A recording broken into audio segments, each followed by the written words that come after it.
Islam family.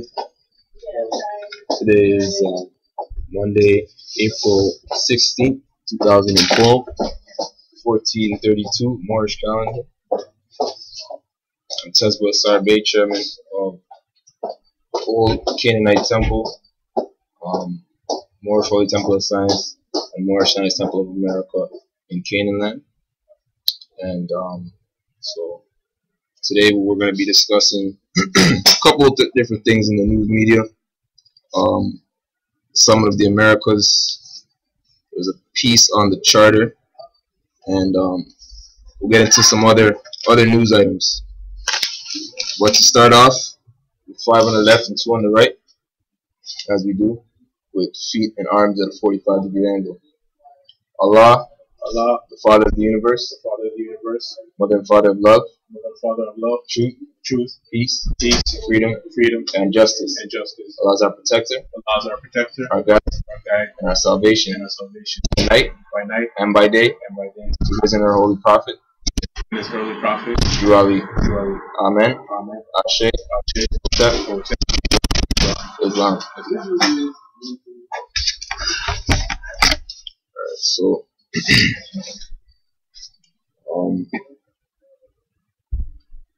basically, in the news media, there's been a few different things going on. I mentioned the Summit of the Americas.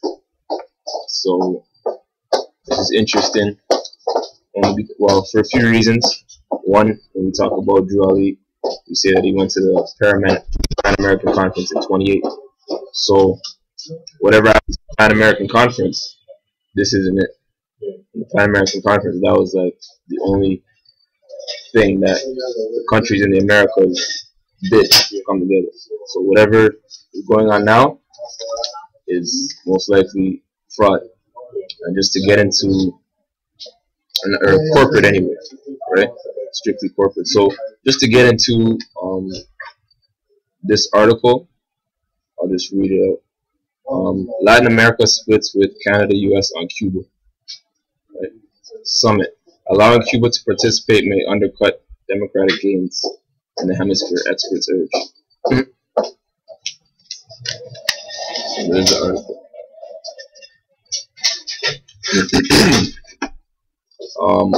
So it says, quote, Prime Minister Stephen Harper came to the Summit of the Americas with the goal of bolstering ties with the booming region, but left Sunday on a discordant note because of his government's stance on Cuba's participation. Canada and the United States stood alone in balking at an agreement to allow Cuba to attend future summits. That disagreement and a lack of consensus on backing Argentina's claim to the Falkland Islands scuppered a final declaration from the 31 participating nations.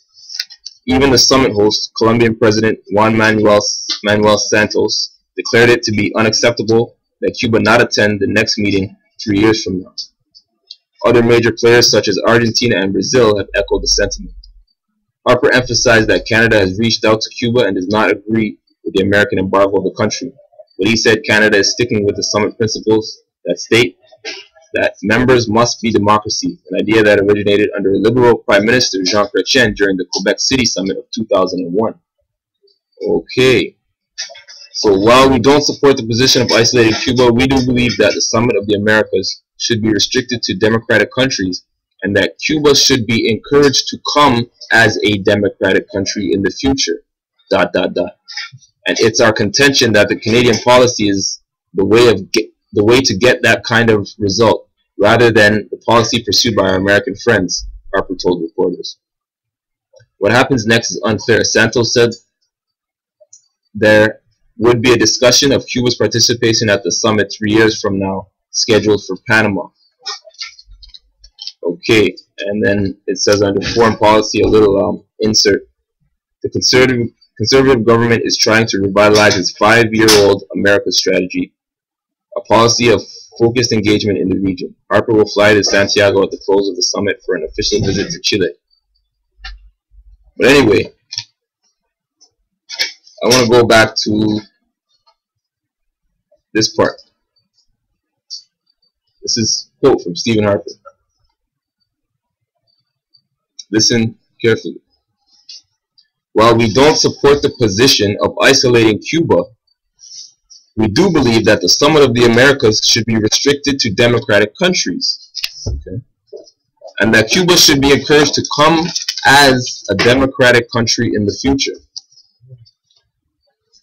So he's saying come as a he didn't say change, become a democratic country. He didn't say yo, because why would you say that? Nobody would say, like, people don't tell a person, especially not a prime minister talking about another country, yeah, just change your political system and you can come next time. People don't say that stuff. He's saying just, you know, get down with certain corporate policies and certain corporate image, and yeah, you can come. Like, that's what he's saying. That's what he's saying. He's not saying, oh, you can't be communist anymore, because otherwise he would have said something there. He didn't use the C word. He said, I'll say it again, I'll quote it again, and that Cuba should be encouraged to come as a democratic country in the future. And it's our contention that the Canadian policy is the way to get that kind of result, rather than the policy pursued by American friends. So, what are these policies and results that we're talking about? Right? So, it seems that his policy, right, or the Canadian policies, he's saying, is to come as a democratic country. So if you're coming as something, then you haven't changed, have you? You just put on the, so I say, okay, I'm having a costume ball, I want you to come as a rabbit, and I want you to come as a pumpkin, and I want her to come as a chipmunk. So, you know, you come as that. She comes, she's a chipmunk, you know, he comes, he's got his ears, he's the rabbit.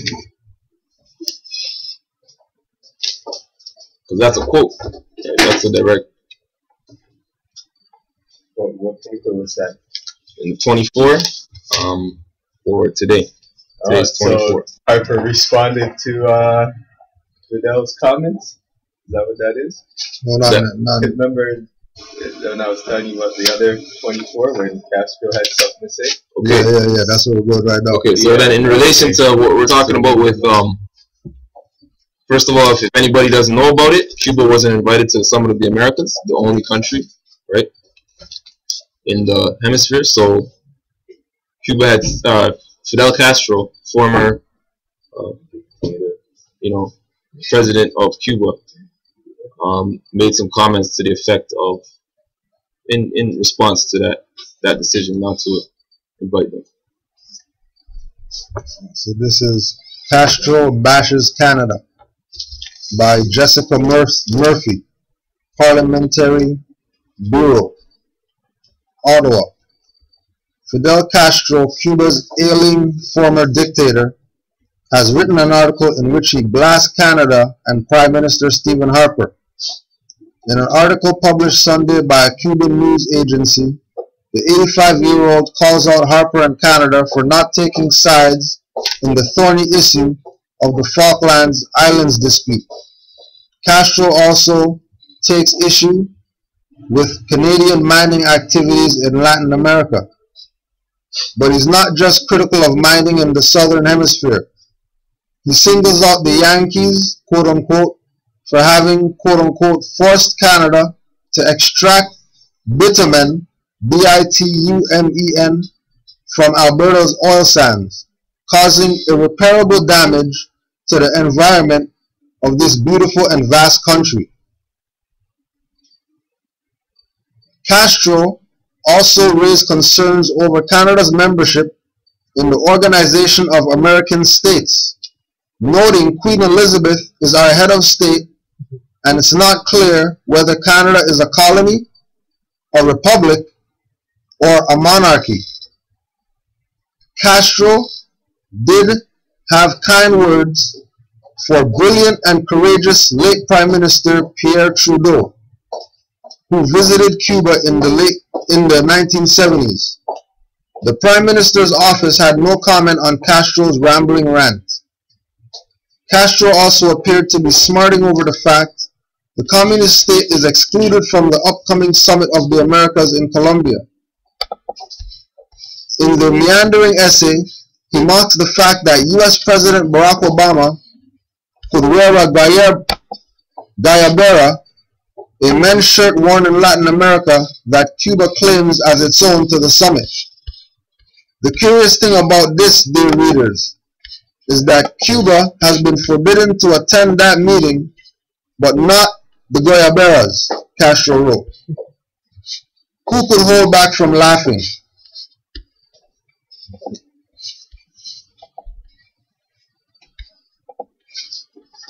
Right now, some key things we have to point out. One, that Castro is talking about this beautiful and vast country.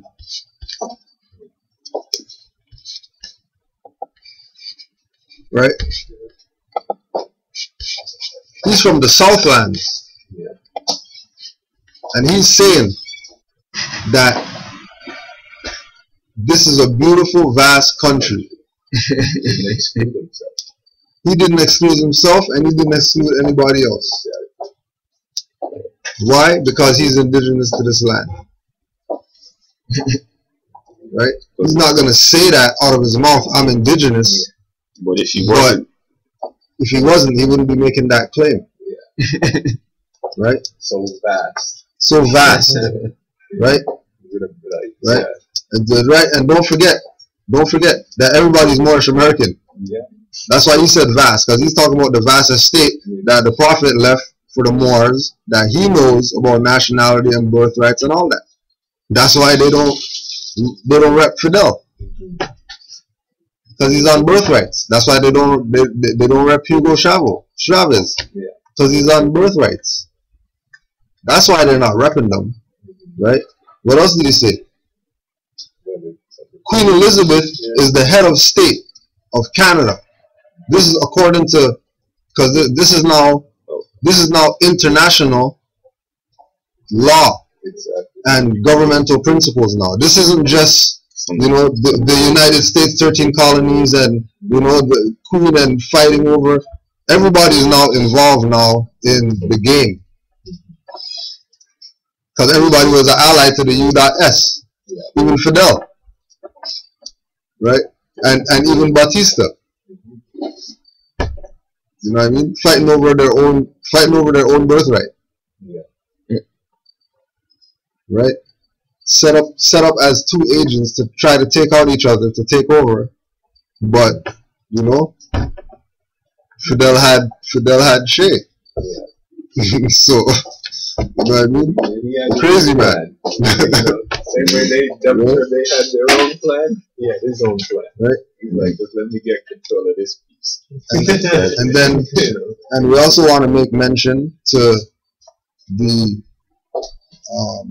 summit. Right? Where was the summit taking place? Colombia. Right? The summit's in Colombia. Right? Colombia. Right? Colombia.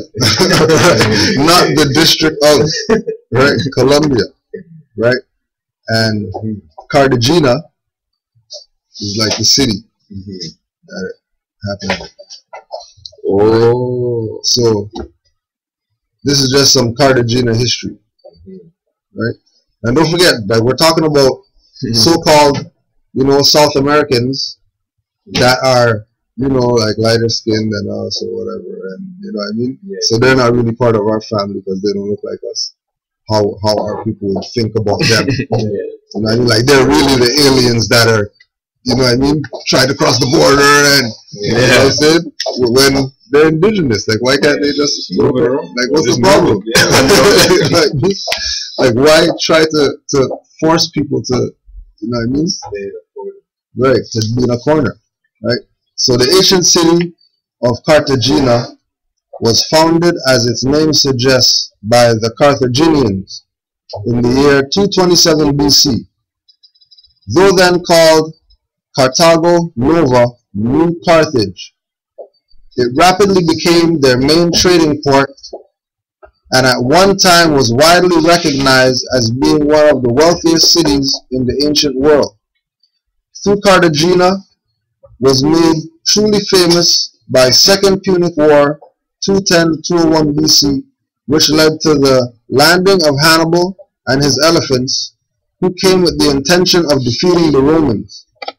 Hannibal's eventual defeat led to the loss of Spain, and the Carthaginians were expelled from Spain by 206 BC. Control of Cartagena thus passed over to the Romans, who made many improvements, roads, bridges, aqueducts, etc., to an already great city. After some initial teething troubles, Roman rule brought peace and prosperity for several centuries. During the decline of the empire, the Romans' power was handed over to the Visigoths, who settled in Spain to build a kingdom. Persistent conflict between Visigoth nobles weakened the monarchy, and in 711, the Moors, in brackets Arabs, arrived quickly, taking control of Cartagena and much of the peninsula. The city saw some demotion under Muslim rule, if only in terms of status. The Moors, instead choosing the newly founded city of Murcia, Mursiya, or Murcia, as the region's capital, itself governing by the Caliphate of Cordoba. Much innovation followed, including the implementation of irrigation techniques still used today, converting the region's arid soil into fertile land. In the 11th century, brought civil strife, and the Caliphate was overthrown by native Spaniards to make way for the independent kingdom, including at its height part of the modern provinces of Alicante, Alicante, and Almeria, Almeria.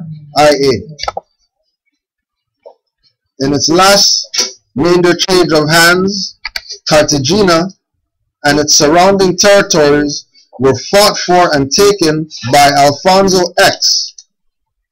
The expulsion of the Moors in several Cartagenas, Alfonso X expressed his desire and expectation of expelling the Moors from Spain with the help of God and the Virgin Mary of Castilla and Leon in the year 1243. Now governed from central Spain, Murcia remained the provincial capital and remains so today. Cartagena continued its strategic importance, being made Spain's official naval headquarters. It also remained the principal trading post for the country until the 20th century, when it suffered by competition brought on by rival ports of Barcelona, Valencia, and Malaga. And that's just to say, how many places do we know in the Americas that are named after somewhere on the continent? Right? Enough. Like enough. Yeah. How many places from over here are named over there? So, if it's one landmass, right, and it's one people, then automatically it's a republic. Like automatic. There's no, that's why Fidel said, we don't know what they are. Like, what are they? Are they a colony? Are they a republic? Or are they a monarchy? We didn't talk about are they a democracy? Because he knows that's fraud. Islam. Didn't even consider it. Right? Didn't even consider it. And I would think that's the word trickery that they're using, right, to not have them at this summit. In the summit. Right. The summit now is renamed compared to what it was when Noble Drew Ali attended it. Right. Exactly. Now it's a whole different name. It's a whole different jurisdiction. Say these just are like the UN. Democratic. Corporate. And then that are in this. That too. Look who did that. That was 2001. John Chrétien was the one who was hosting the summit when they brought that new ruling. Right. It was in Quebec City, 2001. Right. and he's like high trilateral commission. It's like in the history of John Chrétien, like that's in there. Yeah. You know what I mean? So it's not like these mans were involved in our science. Mm-hmm. You know what I mean? Of course they were involved in our science. And we know that this is a republic. Yeah. That's a fact that this is a republic. And every one of the other states in the United States of America is a republic, including all the islands that we all say that, you know, we come from. Yeah, that's right. You know what I mean? As far as us in the north. Yeah. You know? Right? So that was good. Just so people could see that, you know what I mean? Like, we're not, when we tell people about, yeah, your birthright and you're not Negro, black color, people get take personal. Right? Yo, we're talking things that are happening right now. Like things that are happening right now in front of your eyes in the newspaper today. Like the prophet said, keep an eye on them. Keep an eye on the newspaper. For real. You know what I mean? Right? And like I said, if you're in the knowledge, it's not hidden. If you're in the knowledge, Yo, it's blatant. plain and simple, right in front of your face. So like, in your you're face. like, how can not everybody see this? There's not a subliminal message. Said it straight, like didn't mix words. Yeah. Right? Okay. Which leads us into Trayvon Martin, right? And certain things that are happening that's in the news, you know what I mean? And you know, it's just nothing. Yeah. To people. It's just nothing. Oh, it's just something in the news. Yeah. Right? When they're laying out everything that's going on. Like laying out everything. Showing you, right? So this is Sanford, Florida news. I don't know the website or what. The Florida judge overseeing the second-degree murder case involving Neighborhood Watch volunteer George Zimmerman says she may have a conflict of interest. Circuit Judge Jessica Rexidler, right? Like, I wonder what she is. You know what I mean?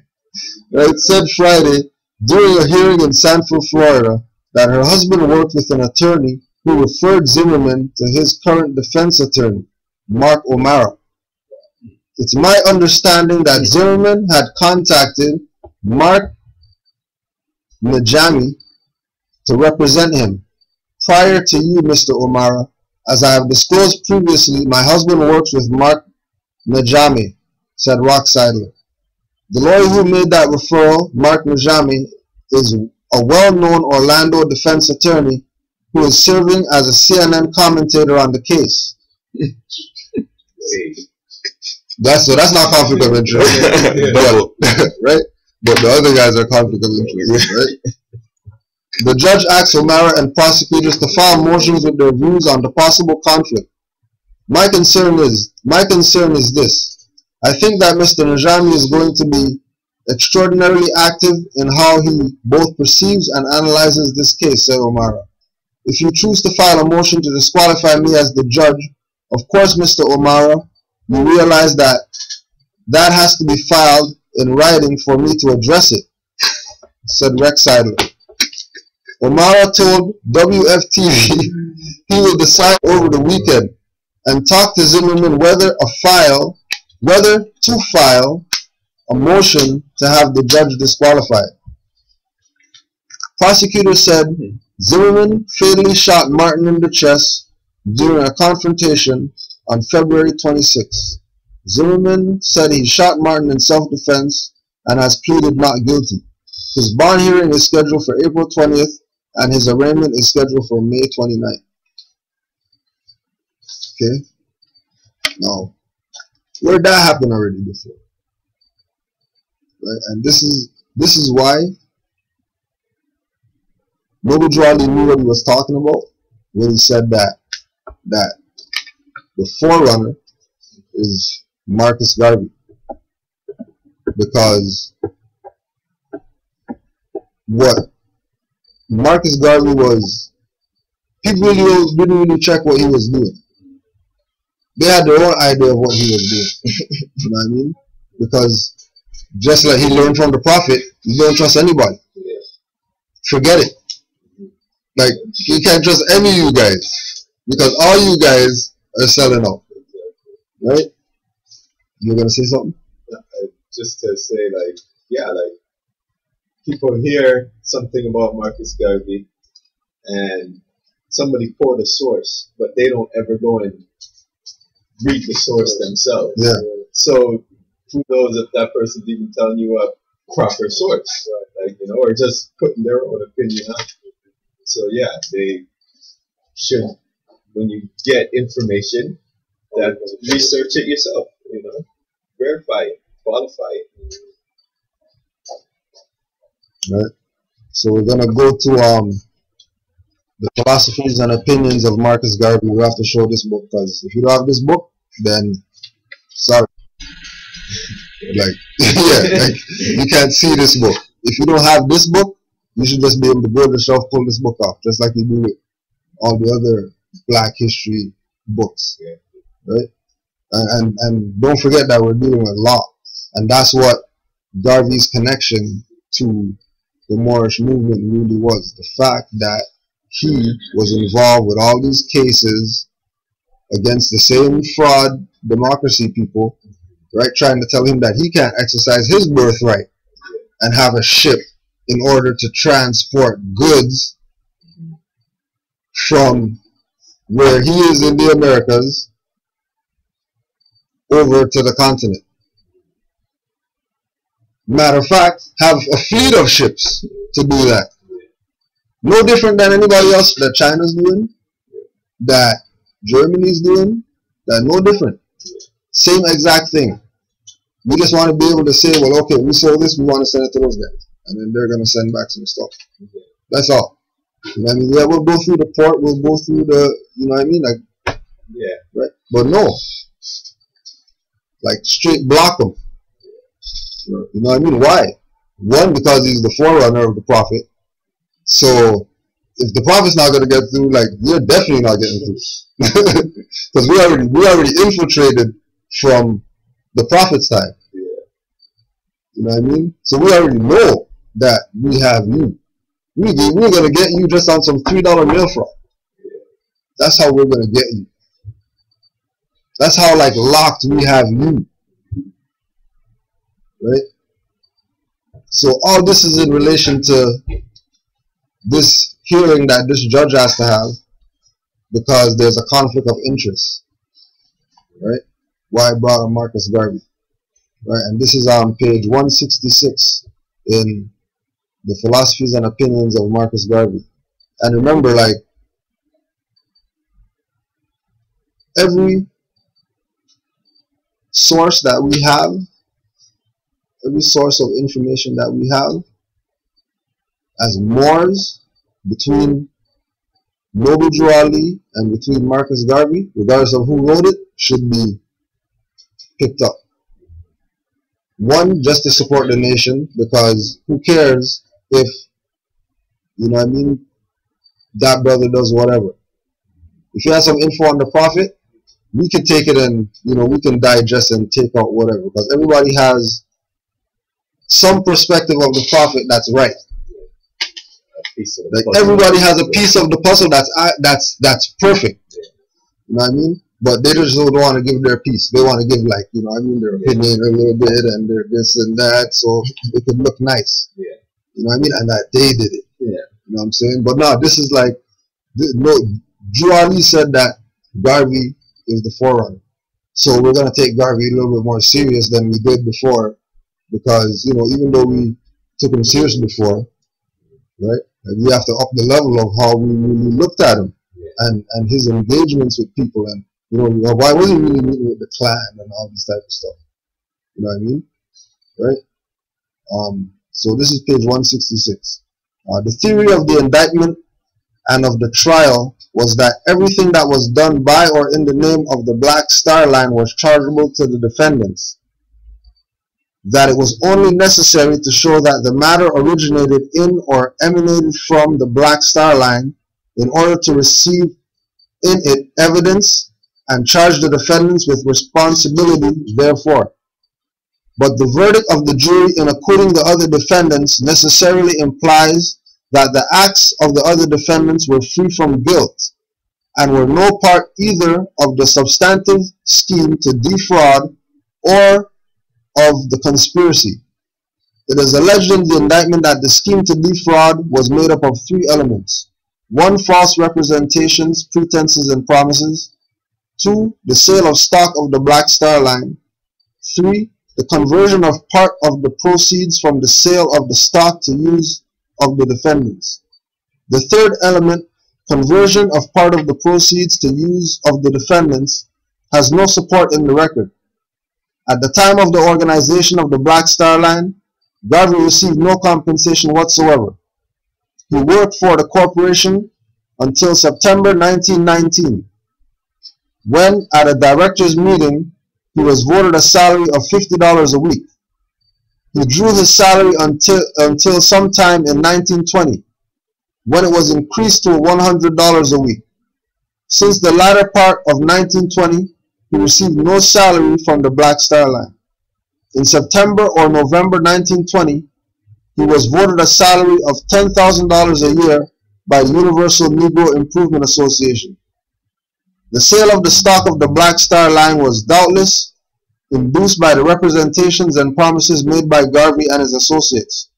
Upon the record and in view of the verdict of the jury, it is not open to the plaintiff in error to contend that the representations and promises made as to the success of the operation of the ships by the Black Star Line did not to some extent form part of the inducing cause.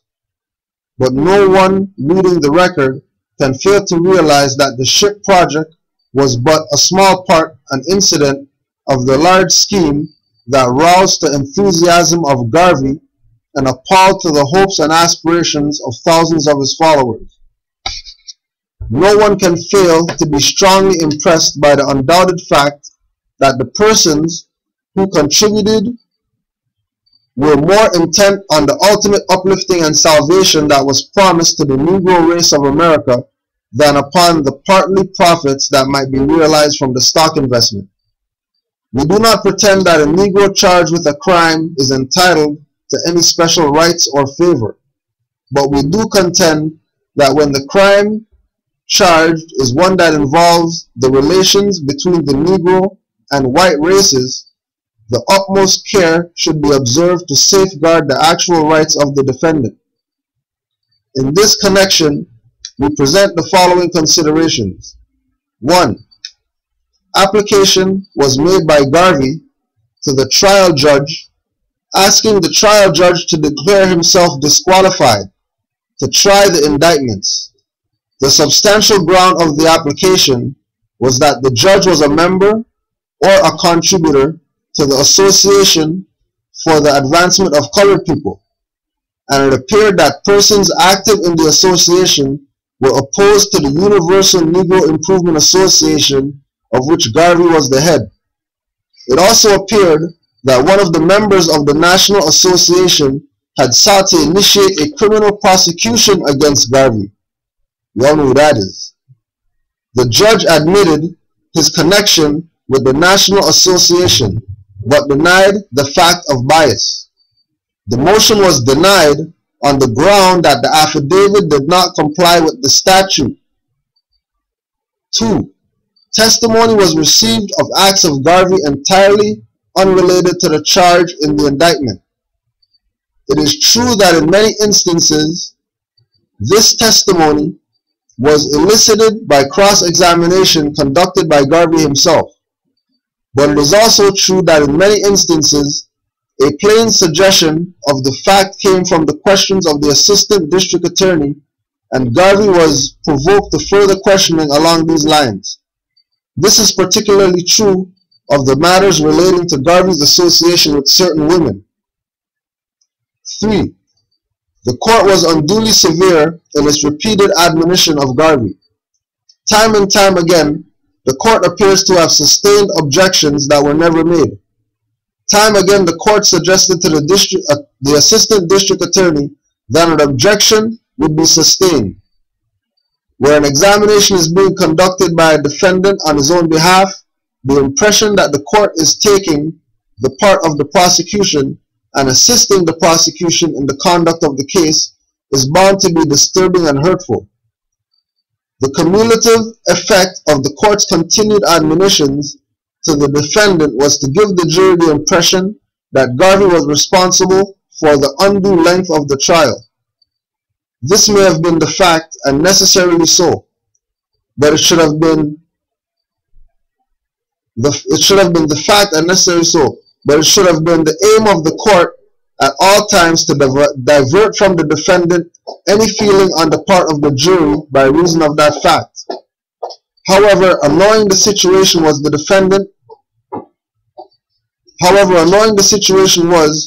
defendant was within his rights, and the annoyance should have no possible relation to the question of guilt or innocence. The attitude of the assistant district attorney toward Garvey during the trial was improper. The assistant district attorney had no just right to interrupt Garvey in his examination, except by proper objection to the court, or to address remarks directly to Garvey. We do not contend that legally any one of the foregoing matters constitutes itself legal error. We do contend, however, that the whole situation was one that tended unduly to prejudice the defendant in the conduct of this case, and to suggest an atmosphere of antagonism on the part of the court and the assistant district attorney that necessarily was reflected in the attitude of the jury. This situation helped to bring about the absurd result whereby the jury acquitted all of the defendants of the charges except that Garvey, through some strange vagary, was held on a charge in the indictment that had absolutely no evidence upon which to base the particular charge.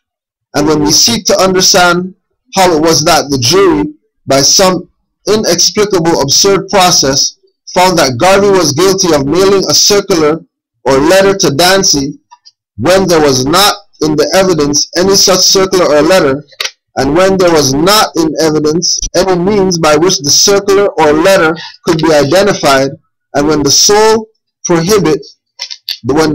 exhibit consisted of an envelope that did not even appear to have been addressed by Garvey or through his procurement, then we feel fully justified in stating that the verdict was unjust, and it was the result of speculation, if not passion or prejudice.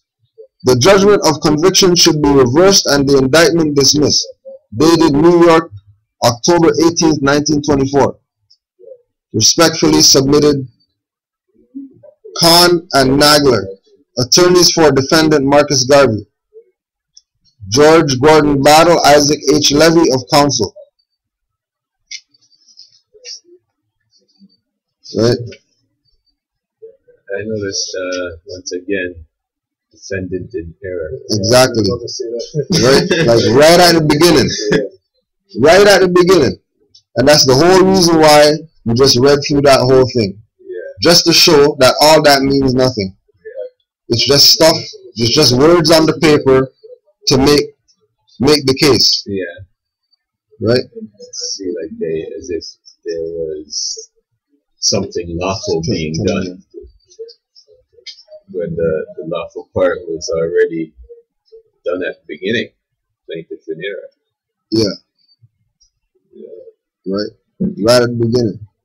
Right. Upon the record and in view of the verdict of the jury, it is not open to the plaintiff in error to contend that the representations and promises made as to the success of the operation of the ships by the Black Star Line did not some extent form part of the inducing cause. Yeah, and what is the Black Star Line? What is this? I'm not familiar with this case. What is this? Black Star Line is the shipping company.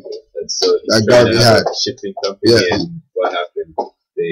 That's them shutting it down. They're basically shutting it down. Okay. You know what I mean? That's them saying, nah, you can't.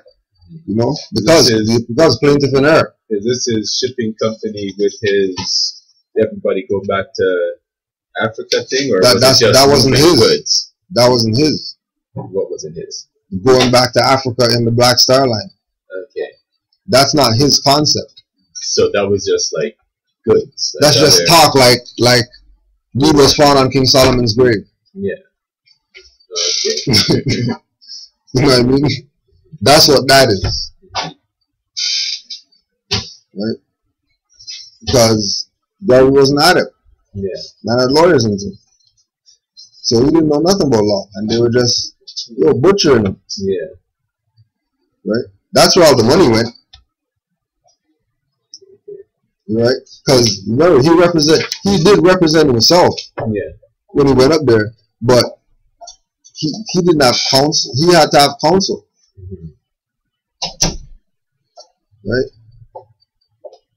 He's, you know what I mean? Like, because first thing, status is the first issue. Yeah. That's what the whole thing with the judge of the Zimmerman thing is. Yeah. You know what I mean? Your status. What's your status? And Garvey tried to disqualify the judge as well. Is that? And the judge denied. Like, what happened there? It wasn't no, this is the correctly in regards to the statute. Well, I guess it would be once again come back to the status plaintiff in error. Right. Okay. This is the United States Circuit Court of Appeals for the Second Circuit. Marcus Garvey, plaintiff in error, against United States of America, defendant in error. Now that's a new one. Right? Everybody's in error. Okay? Right? So, this is United States of America versus Marcus Garvey. Right? And everything from the case. Yeah.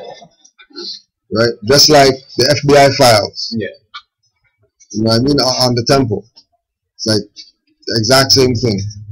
This one is just having to do with this. Yeah. Right? And this is what connected Drew Ali to the Prophet.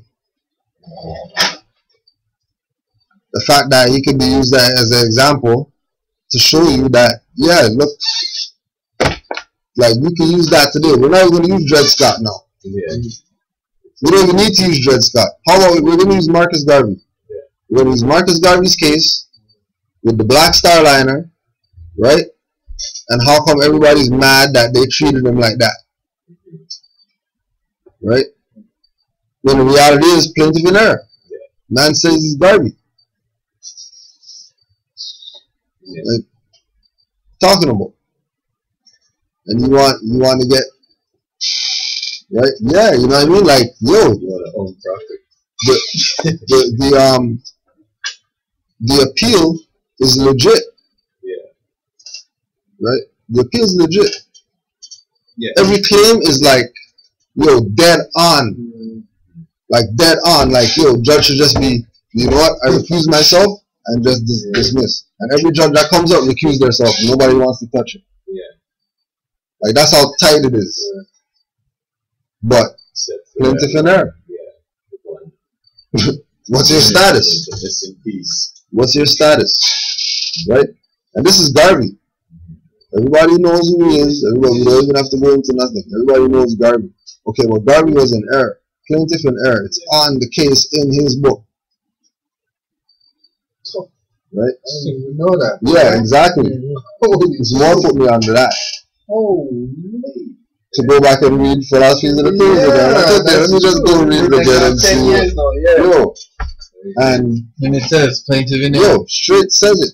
Like numerous pages. Like, it just keeps saying it over and over again. A bunch of different occasions. It just keeps saying it, yo. It even says that the United States was in error, or U.S. U.S. was in error. Whatever they were. Yeah. And again, too, like, you know, like, we're here So we can pass it wrong, like here. Right? But you go get the book. The book that's been sitting on the shelf, you haven't picked it up in like 5 years. Go to page 167. That book may even be in the Jamaican Council. After all, Marcus Garvey is one of the Jamaican. Yeah. What do they call it? They have nanny. They have like Bogo and whatever honors they give to those people. They're national heroes. They're national heroes or whatever. Yeah. So it's Nanny, Marcus Garvey, and Bogo, Bogo, Sam Sharp. Right. You go down it. Okay. So just gonna take an excerpt from a book called The Charter of Rights, a 7th century document on various legal and moral rights of human beings. Imam Zainu el-Abin, the 4th Shiite Imam. Vancouver Islamic Educational Foundation, Canada. The Charter of Rights. And, first edition, 1972. So this is for. Yeah, we're gonna. Right, so yeah, this is the preface. Preface. In the name of Allah, the Beneficent, the Merciful. Imam Ali ibn al-Hussein is the 4th of the 12 divinely appointed successors of the last messenger of Allah, Muhammad al-Mustafa. Blessings and mercy of Allah be on him and his progeny. He is the first among the Imams whose writings have survived and are helping the followers in their spiritual journey, guiding them in every sphere of life. His piety and devotion to worship has earned him the titles of Zainu al-Abidin, adornment of the worshippers, and Sayyidu Sajidin, leader of those who prostrate in prayer. His book of invocations, known as Saifa al-Kamila, is a treasure of spiritual, theological, and ethical knowledge. One of his most important but lesser known works is Rasalatu Laqo, which is hereby presented to our English knowing brethren with the hope that they may use it as a guide on their dealings with the people. Before Islam, no society had any idea of reciprocity of rights.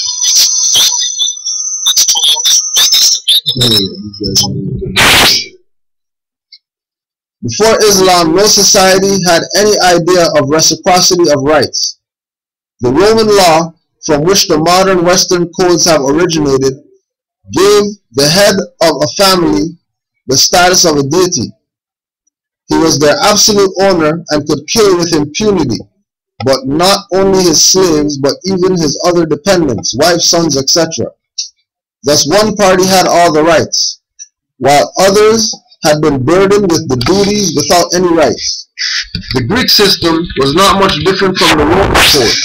In fact, all ancient civilizations had created a privileged group which had all the rights and another group which had no rights at all. Generally, women, children, especially the orphans, slaves, serfs, and people of lower strata were oppressed and deprived of rights. Islam, for the first time in the history of mankind, established and enforced the principle of reciprocity of rights by saying, "And the women have rights similar to those which men have upon them in a just manner." Surah 2:228. Many Islamic axioms and proverbs reflect this idea. Imam Ali Imam Ali bin Abi Talib talked about the mutual rights of the ruler and his subjects in a lecture delivered at Siffin. He said, "By placing me over your affairs, Allah the Glorified has created my right over you, and you have a right over me like mine over you. A right does not accrue to any person unless it accrues against him also, and a right does not accrue against a person unless it is also accrues in his favor.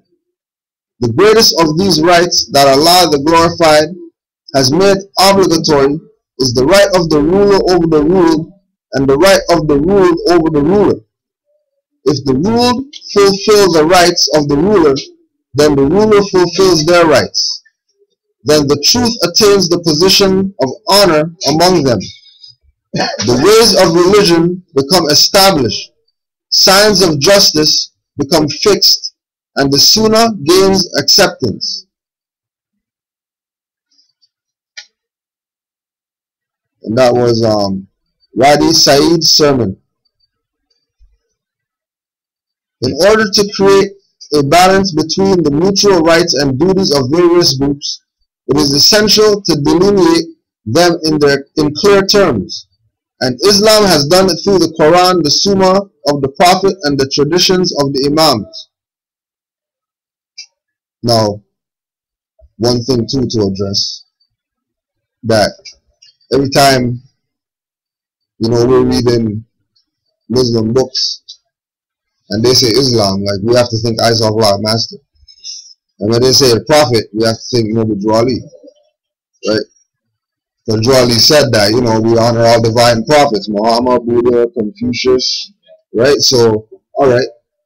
So whenever we see them, we put him in there. If it says Jesus, we put Prophet, because Jesus is on our nationality card. If it says Muhammad, we put Prophet, because that name's on the nationality card. All praises be to all of them. So every name that's on the nationality card, take those stuff as serious as you take the Prophet. And then we would crack this thing easy. Like easy. Just because it's all one frequency. You know what I mean? And it's like the coil in the hair that every time it hits the kink, it keeps getting faster, or the vibrations gets higher. Right?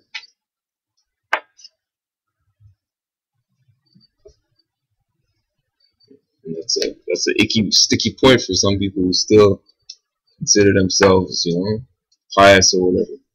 That those 5 universal prophets, they're the 5 universal prophets. Like, it might hurt you. You may not see it that way. You may not want to include one or this. Tough, Like, that's what it is. Everybody knows it. Like, in the back of their mind, whether they want to admit it or not. Like, it's about, you know what I mean? Performing that role. And they performed the role. It wasn't better than anybody else or anything. They just performed the role. The prophet was also known except that. Mm-hmm. Right. So for you who's a student of that, whatever school it is, just that your teacher is on that vibe. Yeah. Right. And also check the play with Sunni or Shiite, right? Muslims, right? Check the play with them. And as far as them being in America and how the idea come about being Muslim in America, right? Like, where does the idea come from? Because Islam's from the East. Okay, well, this is the West, so what's Islam doing here? If this is indigenous land and, they worship nature. Right? Like, why is Islam in America? The same reason why, there's Egypt in America. Because it's one thing. You know what I mean? It's not it's a vast republic. It's very vast, right? Because, like, you know, there's some people, republic, you know, R-E, public, God's people, some people, the melanin people, the Moors, the black people, whatever you want to call them, but the people that have melanin, right? You know what I mean? And we laid foundation, right? Everything that, like this is supposed to be 7th century. Like, this is a Muslim talking. Shiite. This is a Shiite talking right now. Right? More than 600 years has passed since the establishment of the reciprocal rights in Islam, when the English landlords forced King John in 1215 to put his signature on the document known as the Magna Carta, and which the Western world mistakenly describes as the first Charter of Rights. So this is a Imam now, talking about the Magna Carta, right? So let's back up now to the Magna Carta, so everybody could know where we're at. And this information as far as the Magna Carta comes from a website called DTax Canada. So we'll DTax Canada, and it's this European sovereign guy named Eldon Warmick, who, when we first started getting the information, that's where we first got the kick about the fraud and the flag and people getting sued because they use the Canada flag and stuff like that, and starting to look more as into the corporate government perspective, right? DTax Canada, right? So, and it's not no, oh yeah, he's not on no sovereignty vibes. He's just on exposing the fraud of Canada, that there's this fraud going on. And nobody wants to recognize that the fraud, and there's no constitution, and then this is a great republic that we can all just be free to do whatever we want in Canada. European. This is how he's talking on his website. And those guys have power, shut down people. His website's not shut down. Like, you can email him, he'll email you back. Have a conversation. You know what I mean? But he's defending fiat, because it's all about selling info. Right? It's all about selling the packages. You know what I mean? 20 CDs. For real. Right? It will save you. Yeah. It will save you, because those 20 CDs are serious CDs. Some CDs to have in the archives. But just to help you not to study. You know what I mean? Because they're studying it for us. The stuff like like Magna Carta. Like, I don't want to go study about the Magna Carta, but I could go to this man. He's already done the study. You know what I mean? I already know what I'm looking for. You know what I mean? I just have to pick out what, right? So, right, we go through the whole thing. Bring the Magna Carta out and read the Magna Carta. And no, let's just ask the European, because Drew already said Europeans got to tell the truth. So, why not? Let's see what the European has to say. You know what I'm saying? Right? So bring this up because we brought up Magna Carta, which the Western world mistakenly describes as the first charter of rights. So the first charter of rights, according to the Western world, is Magna Carta. Now we all have to ask the question now. 1260. We have to ask the question now. If this is the West, who is he talking about? With these Western people that have this concept that the Magna Carta is the first charter. If the West people is the dark skinned people, because we don't Magna Carta, like that's That's nothing to us, right? He's saying the Western world, so the Western Hemisphere, over on this side,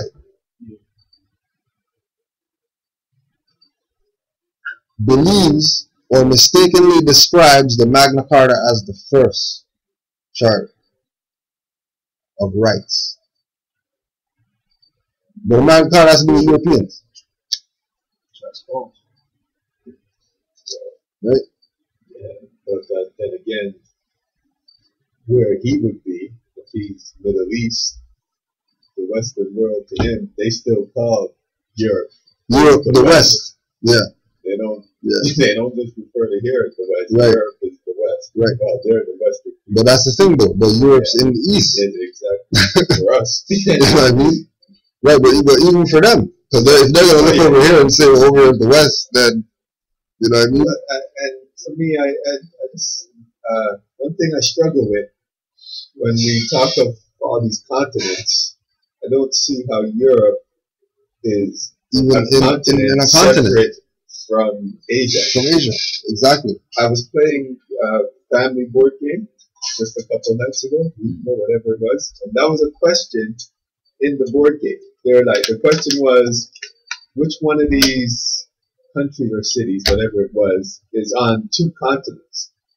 And then so they gave you all the name of like the different countries or whatever, and you know it was men versus women, and that was a question for us. We had 5 questions. We had 5 answers. We had to find which one was on two continents, and each answer was tricky.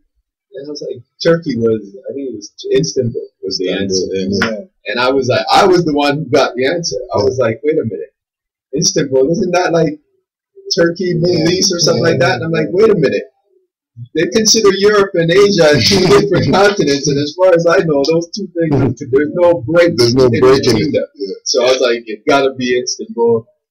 Everybody else was just on one continent. Yeah. And sometimes they even say Eurasia. Eurasia. Yeah. Sometimes. I still hush people. Yeah. Question. yeah. Eurasia. What used to be Eurasia? And you're like, but still. Which continent that is? Right. So if they want to consider them a separate continent for Asia, that would also be the West. Right. That would be Europe would be Western. Yeah. So Magna Carta. Right. So this is BTAX Canada. Eldon, brother Eldon, killing him. The 1215 Magna Carta was declared void by Pope Innocent III. The Pope's approved version in 1225 version signed by King Henry II, Magna Carta 1215. Complete 1297 King Edward version. In this version we find freeman altogether instead of free man, as the original freeman equal slave granted some freedoms, and person a false role or status imposed on a man, thus showing the beginning of the deception by the king and pope to romanticize and enslave the English people. Magna Carta 1297. That's what's written in the Magna Carta. This is what he's writing about the Magna Carta. Yeah. Okay. Right? This is what he's writing. We live in a country that, according to a world court ruling a few years ago, the Western Sahara case belongs by allodial title to the First Nations people. Right? We live in a country that, according to a world court ruling a few years ago, and the world court ruling is the Western Sahara case, Western Sahara. Yeah. Alright, West is over here. Okay. Right? Belongs by allodial title to the First Nations people. If anyone in Canada should feel great umbrage concerning the present Canadian government's despotic and underhanded tactics, it should be the native people. Right? Canadian governments are now setting up the process whereby the international bankers can indebt and seize in bankruptcy huge sections of Canada. These are called First Nation land claims, areas of mineral-rich land turned over to native councils that will, in all likelihood, do the bidding of the international bankers, and who will take their people into debt and loss of their lands through that debt. It is the same scheme that deprived many a small European country of its sovereignty during the Middle Ages. Canadians have been without lawful federal and provincial government since 1931, and actually since 1901. Right, notice the timeline. Right. However, Canadians were and have been duped into believing that Canada had been confederated as a country in 1867. There was no confederation. Canada was just created as a super colony of Great Britain and actually administered by the corporate administrative crown of the independent city-state called the City of London, which is wholly owned by the corporate Holy Roman Empire, whose CEO is the Pontiff of Rome. This was done from behind a veil called British Board of Trade. An impostor monarch and monarchy imposed upon us since 1901 upon the death of Queen Victoria. The Statutes Revision Act 1893 eliminated the succession rights of British monarchs as the monarch of Canada, as was found in Section 2 of the BNA Act 1867. After passage of the Statute of Westminster 1931, the Crown of the City of London has surreptitiously put us in a deeper bondage than Canadians were under the Crown of Great Britain when Canada was its subservient colony. The banksters of the colony of London replaced the British Crown as our de facto colonial ruler. In 1893, Statutes Revision Act was repealed by the British government in 1998. However, British acts have no force or effect in Canada since 1931, and an erased act or portion of an act would have to be re-legislated back into existence. Section 2 of the BNA Act has not been reenacted, nor has it been re-included in the de facto Constitution Act of Canada, 1982. We have no lawful established conditions for our provincial governments, nor for our federal government. The so-called Constitution Act of 1982 is an absolute hoax and fraud. The fact that it was not ratified by the Canadian people and by the inclusion of the notwithstanding clause totally negates it as a constitution or as the supreme law of Canada.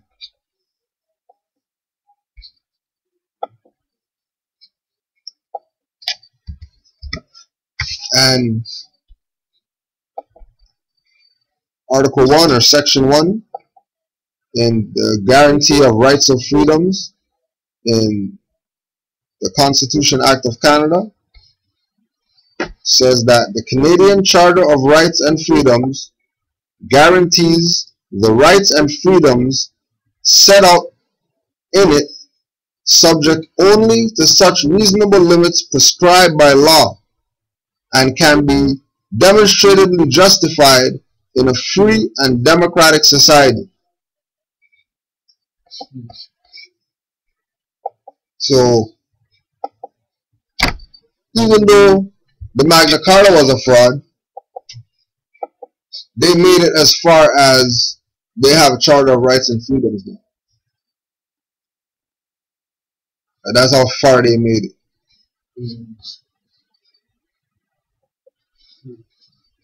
Right?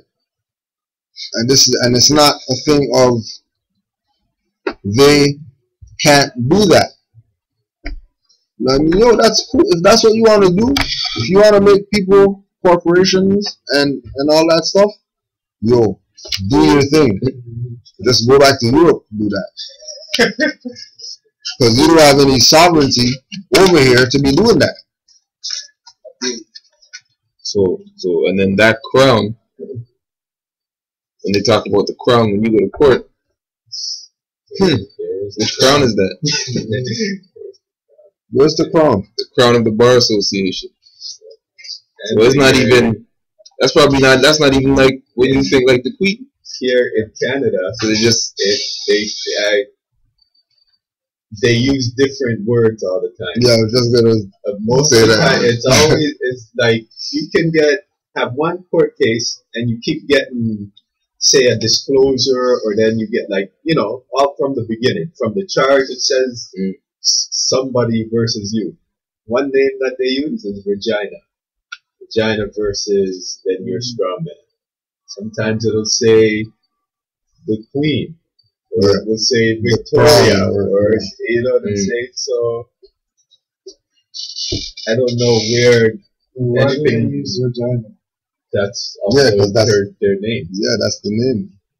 Like Queen Victoria, Regina, whatever. But they're not writing out the person's full name or their title. Yeah, Because when you talk about a royal, it should be titled as long as half the page. Was there one we named vagina at one time? that was one of her names. Middle name.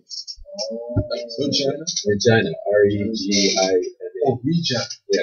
Oh, So, and also as they mentioned there in the article, something to do with law, like the part that you read for the Constitution Act, Article 1. Yeah. The Canadian Charter of Rights and Freedoms guarantees the rights and freedoms set out in it, subject only to such reasonable limits prescribed by law, as can be demonstrably justified in a free and democratic society. So, yeah, with that, the things that they would do now is, for them, law, right? So they're going to go and use the Magna Carta as to justify whatever they're doing when they're dealing with your strawman. Because as in it, it says Or the dealing with person, these Magna Carta your straw person people anyway. up the straw.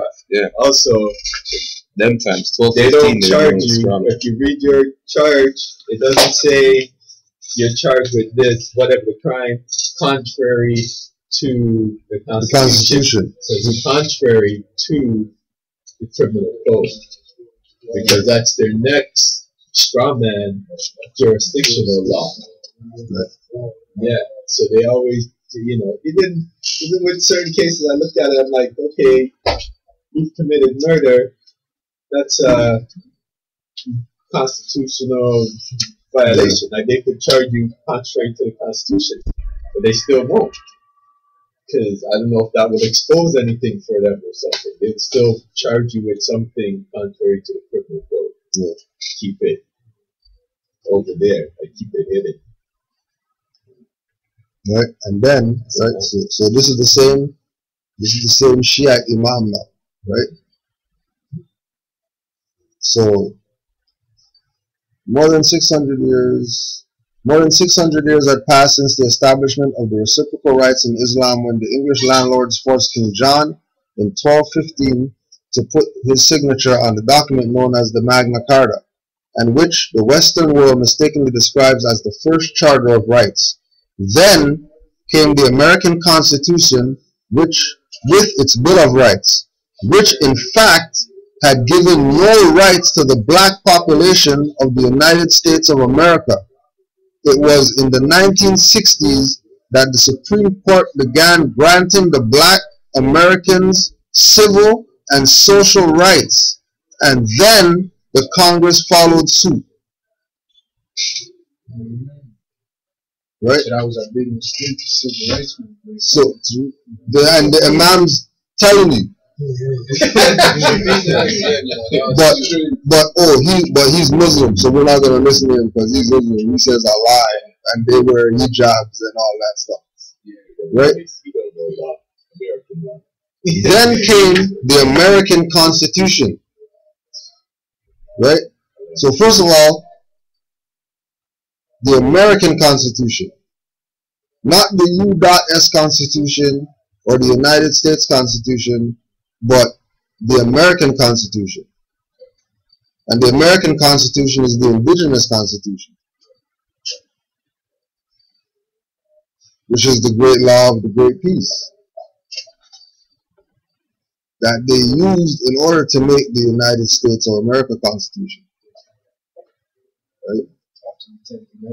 Right. Like up to the 10th Amendment. That's us. Yeah.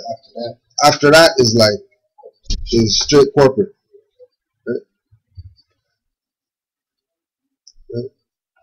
So, and he's saying that then came.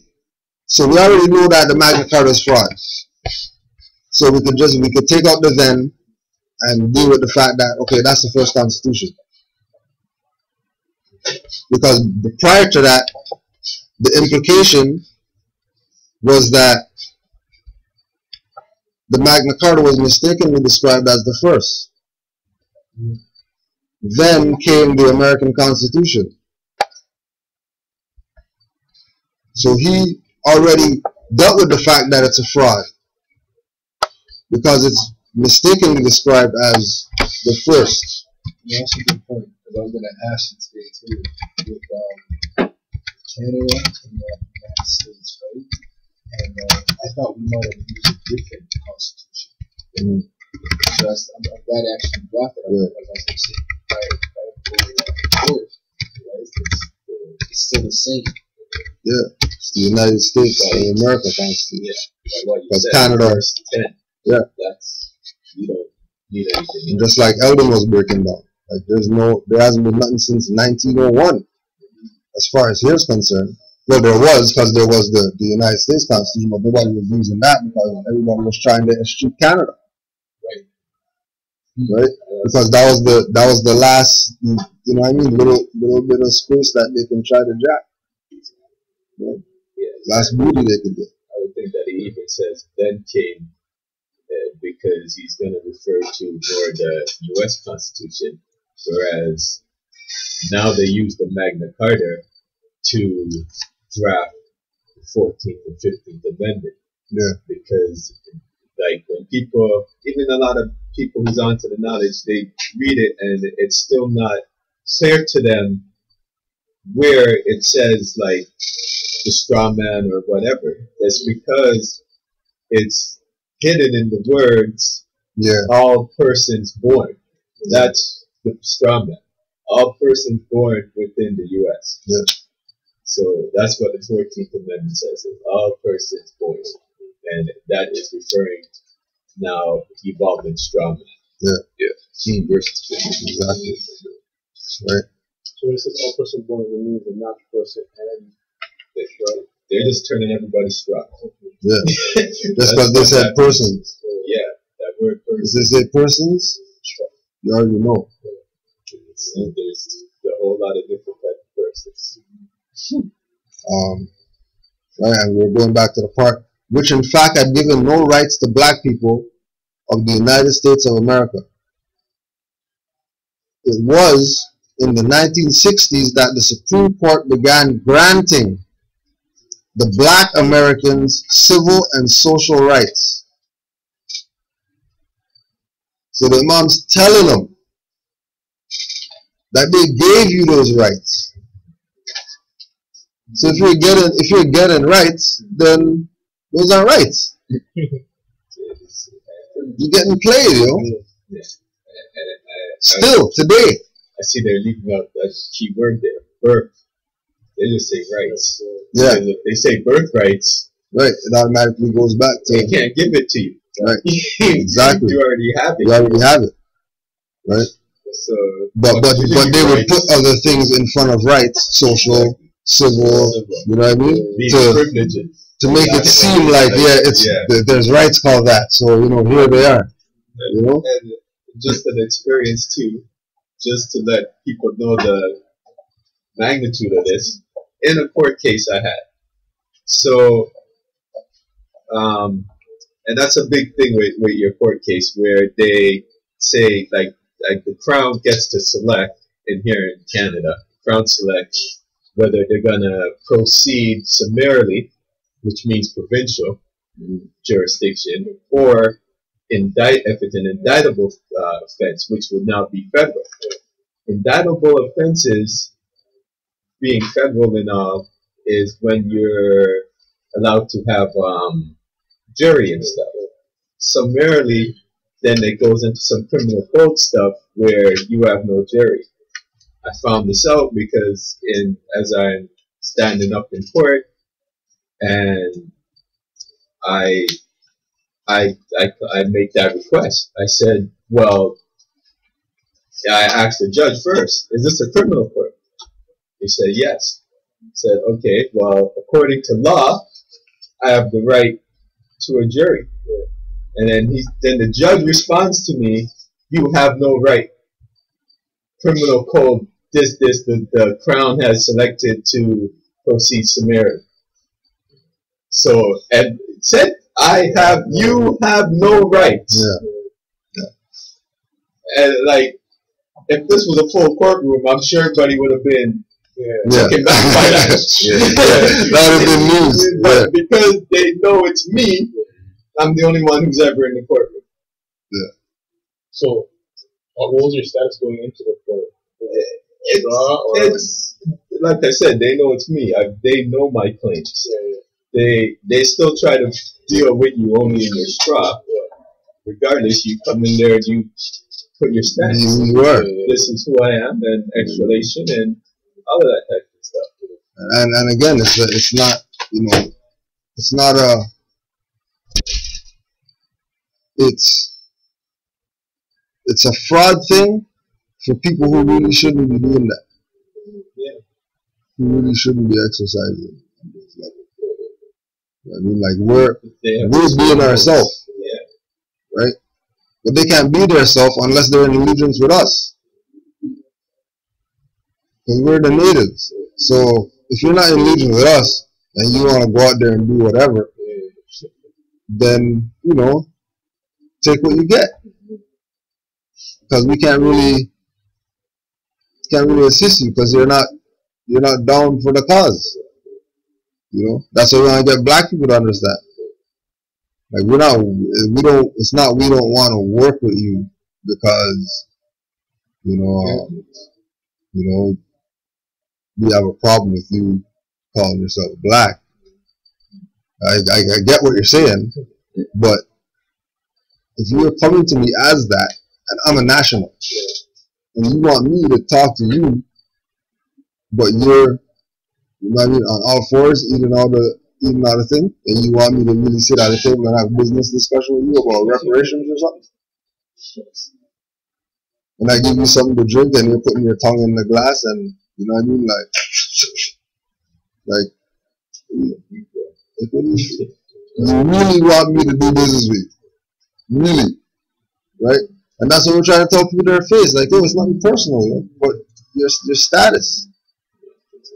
You have to fix your status. That's all. Just fix your status. You can be black. Just put L on it. Be black L. Back to Marcus Garvey. Plaintiff in error. Why is plaintiff in error? Because, what's your name? The first issue of law is status. What is your status? If you don't have any status, sorry, we can't do nothing for you. You know what I mean? That's the first issue, status. It depends on what you're dealing with.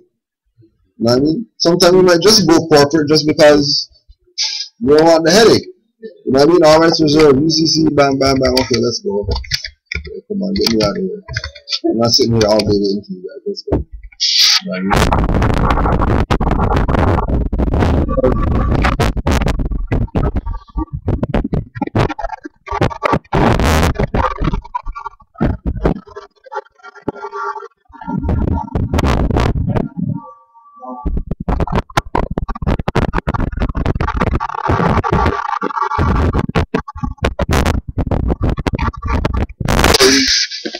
That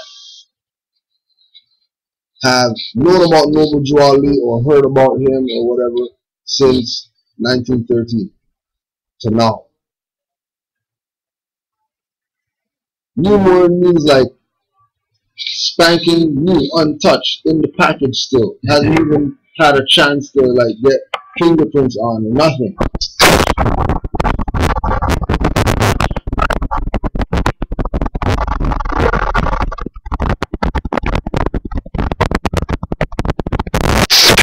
New. Every territory, right? Every territory has been touched by the prophet, because he went everywhere. Like if he came to Toronto, he went everywhere.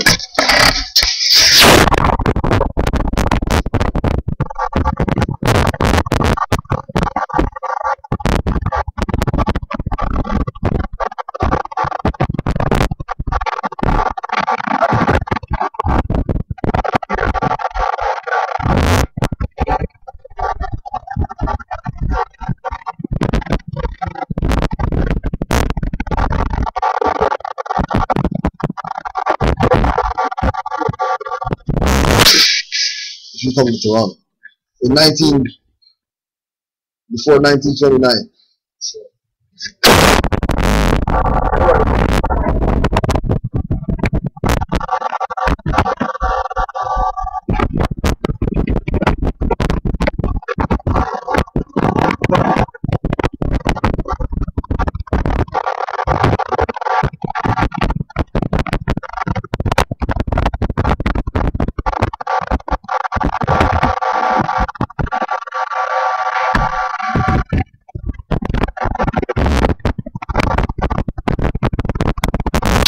And look in direction of where the rivers are coming from.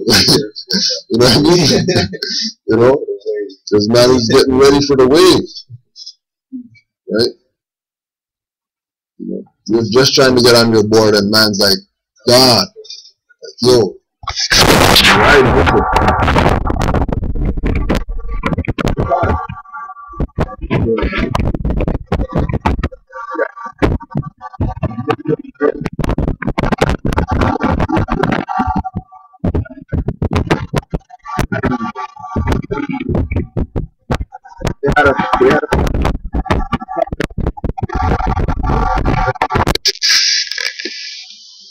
Right? Now that was the cover of the newspaper, front page news. Big picture of the prophet and the convention.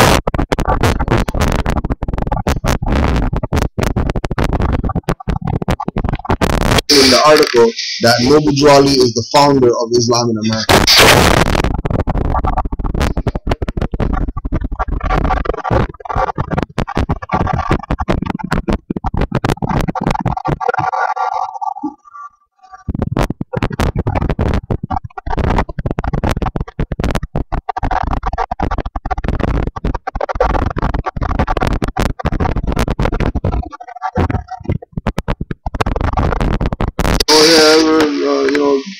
Peace be unto the prophet, and don't put Muhammad on it. Don't think they're talking about Muhammad when they do that. Like they're on a different frequency. Just keep your ears to the street and listen to how they talk when they talk about Muhammad. There's ones that are gonna say, "Yeah, Prophet Muhammad," and there's one that just say the prophet.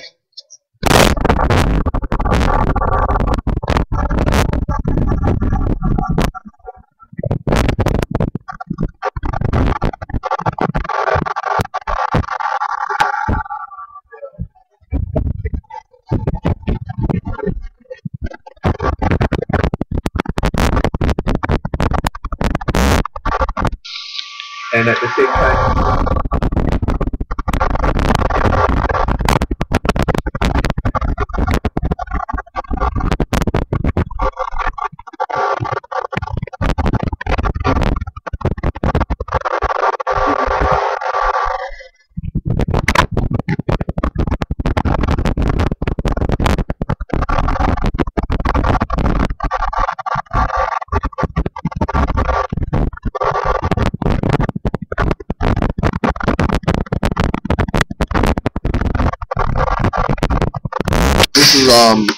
The prophet has spoken. Right?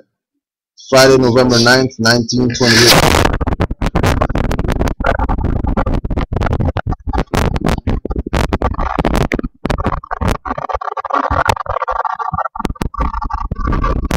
applies to everybody. This is for all governors and grand chiefs and head officials that guide any body of Moors of any temple of the Moorish Science Temple of America. Right?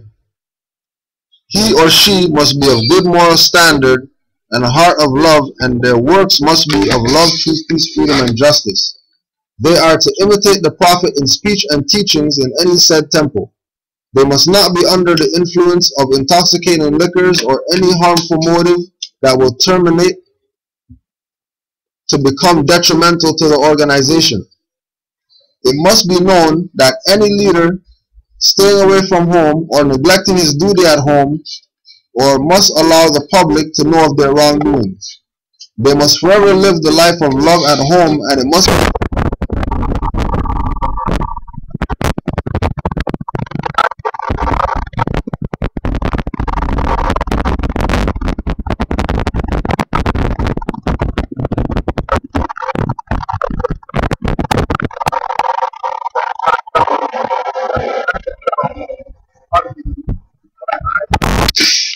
no finance business is to be opened with any group of members of any temple by the governor or grand chief or whosoever is in charge without the consultation of I, the Prophet.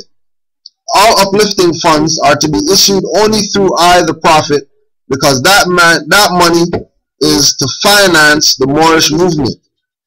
The head of any temple can maintain an emergency fund which cannot exceed the amount from 25 cents to 50 cents per member.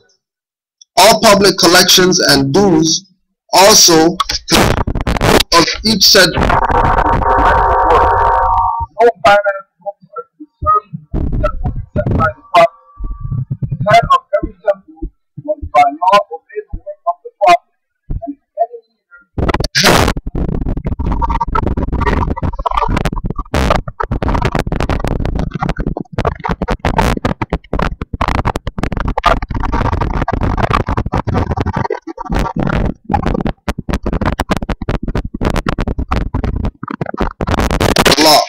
supreme words of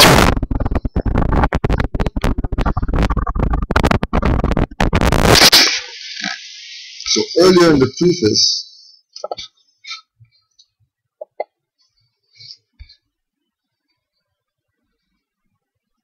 in this book right here, the Charter of Rights, it also talks about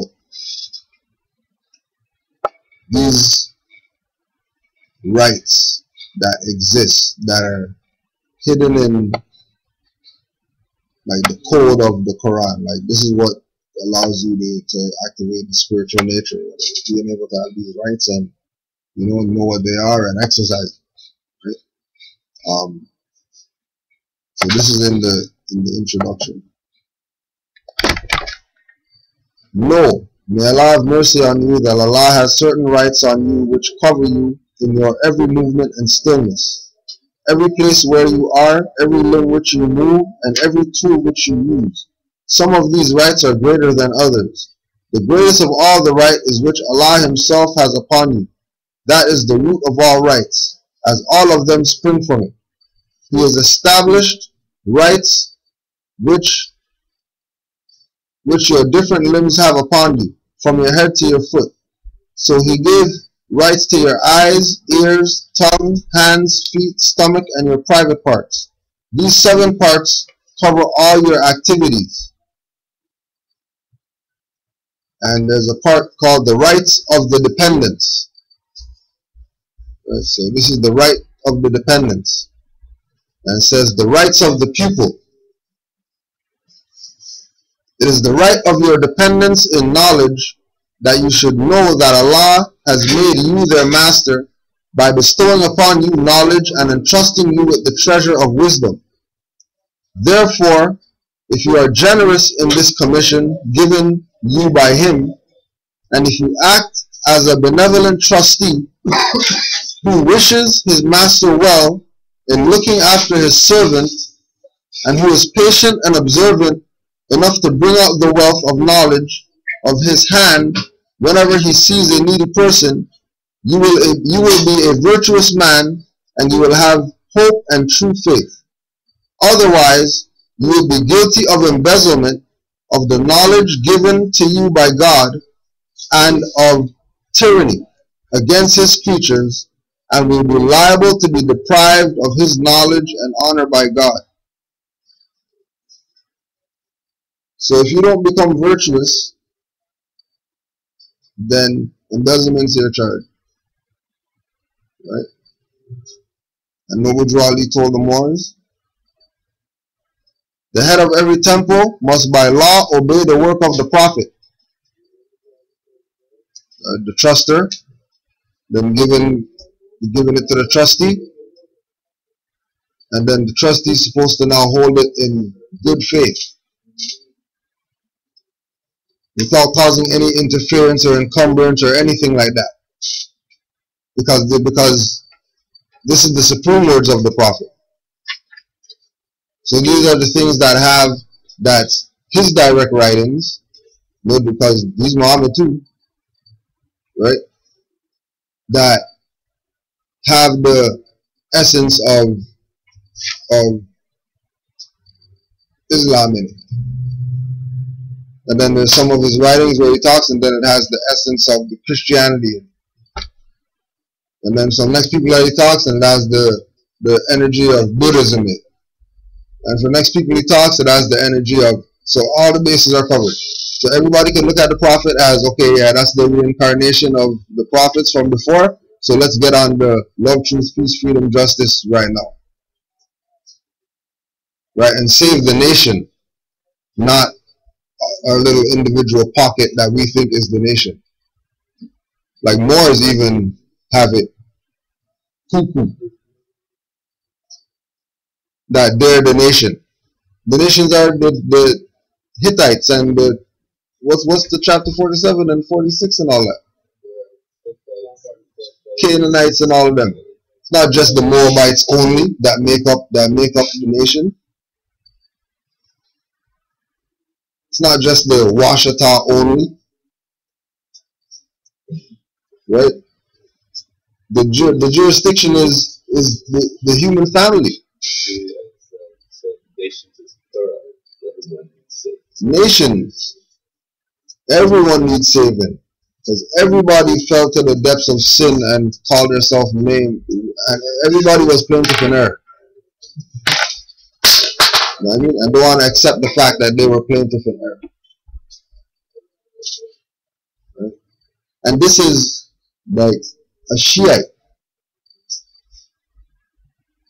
that we can't dash away stuff because of personal, the what we might have.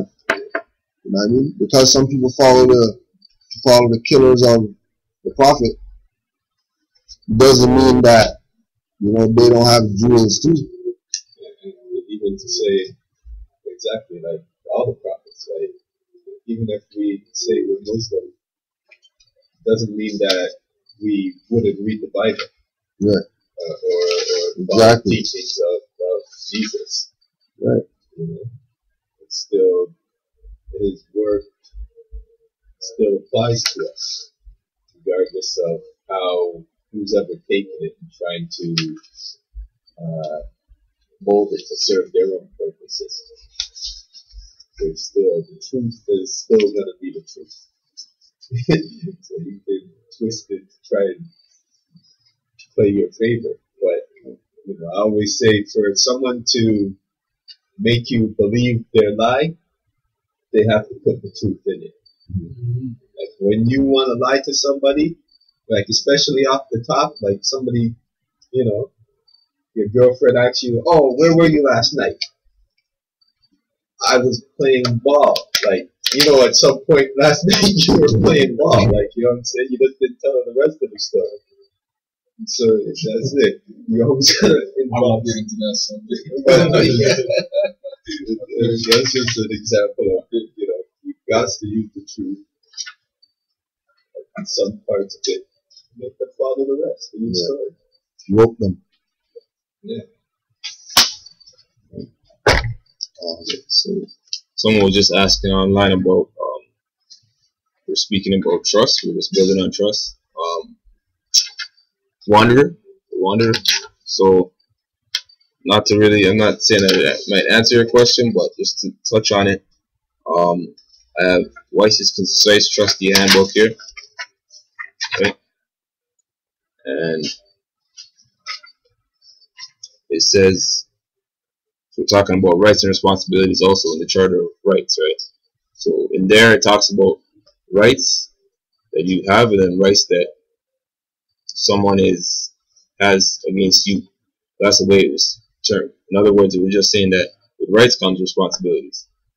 It's not a privilege. It's not something you ask for and then maybe you get, maybe you don't. It's those are your rights, but then you have to uphold your responsibilities. So when we talk about trustees, they have rights and responsibilities. Okay, so express trust. This is from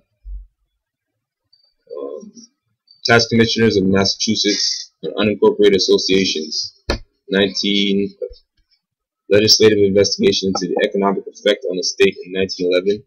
In the first part of the report, offers the following definition: express trust put the legal estate entirely into one or more persons, while others have a beneficial interest in and out of the same, but are neither partners nor agents. This simple, adequate common law right any person or group of persons sui juris may exercise. The trustees issuing certificates of beneficial and capital interest divided into shares, as well as issuing bonds and other obligations as freely as they open a bank account, have a passbook, and draw and circulate checks, or make whatever contractual relations are allowed to persons as a natural right. So it says, what becomes clear from this definition is that the express trust is not merely a property interest held by one for the benefit of another like any basic trust. Rather, it is a trust created by private contracts for the holding of a divisible property interest, wherein the trustee is empowered by the settlor to do for a beneficiary of his, the trustee's choosing, whatever he may do for himself as an individual sui juris. What has been created here is a trust organization, lawfully by natural right. As a general proposition, it may be asserted that one who creates a trust may mold it into whatever form he pleases, and that whatever one may lawfully do himself, he may authorize another to do for him. Doing so requires no benefit, privilege, or franchise from any government or other outside party, and therefore the parties owe no duty to any government or other outside party to the extent that no common law criminal or civil wrong is the purpose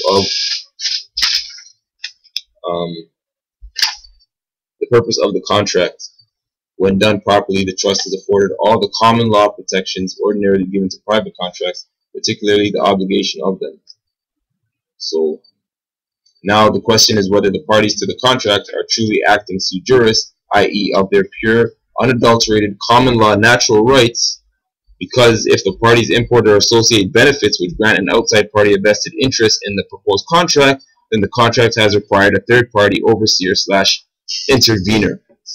In other words, declare your nationality, right, and take interest in your birthrights and your vast estate, and it's in a trust for you, sitting trust. There, but just waiting. If you're holding on to benefits of a third party, then that's gonna obviously bring them in.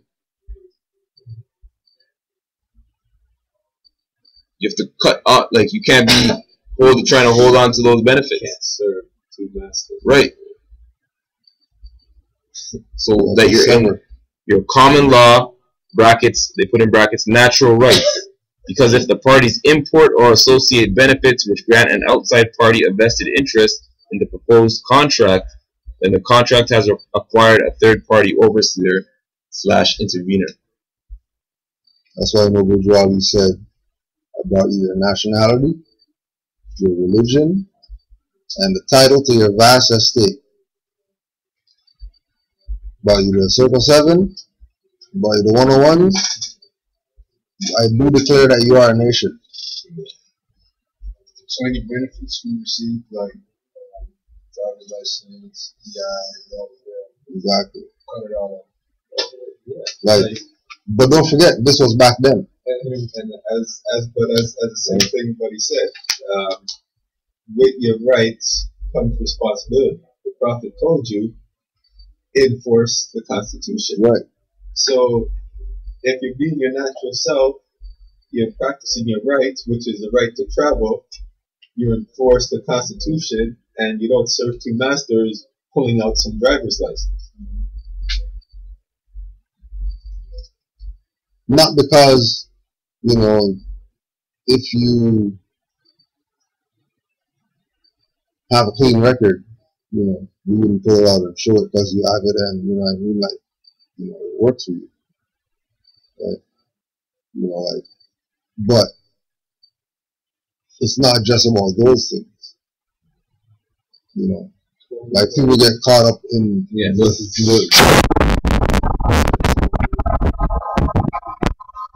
have your birthright, also I can drive without a license, and I can not pay taxes, and I can, you know, when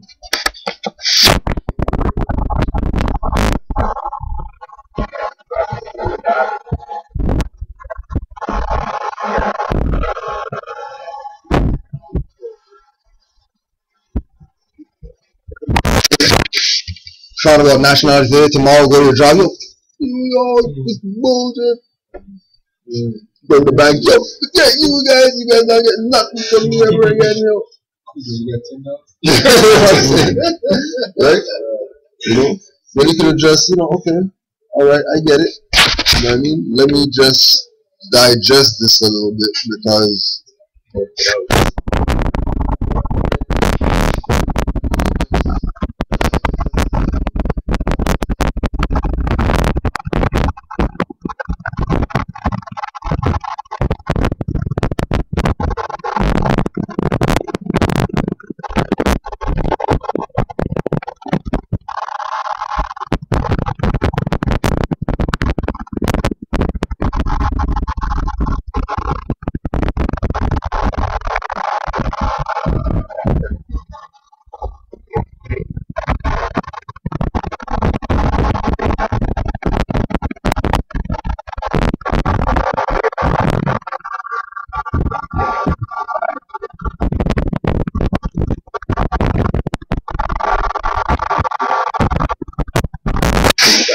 in some way, you still protected yourself from the beginning. So that's when you see that it was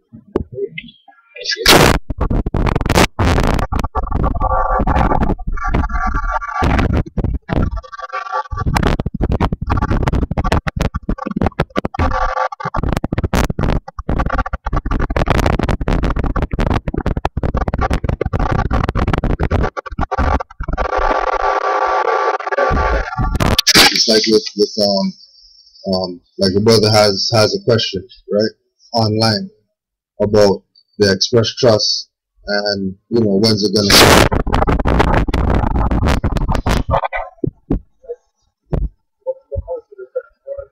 active.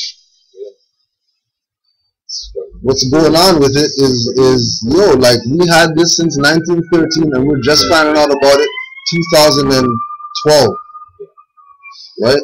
That's not our fault.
Like nothing's not gonna go on with it.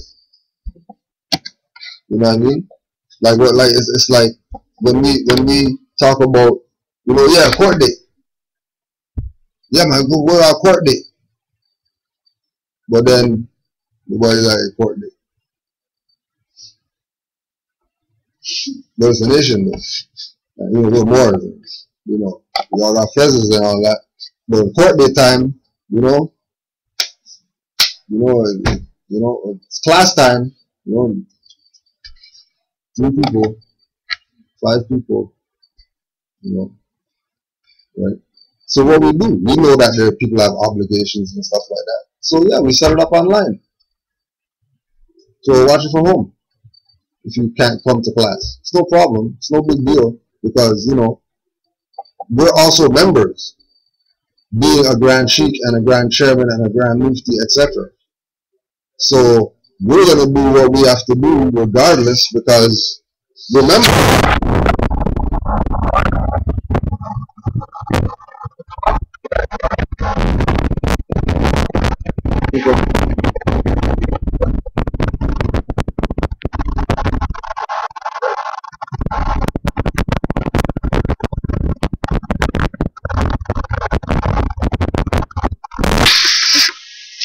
right?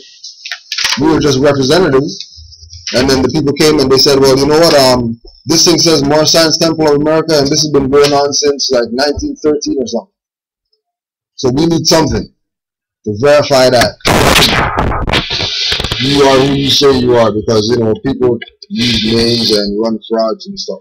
Okay, cool, no problem. You know, make call them more. Yo, what's up? Grand Sheikh? Yeah? Oh, well, we need a letter because these people give us a letter so we can get this thing done. Alright, no problem.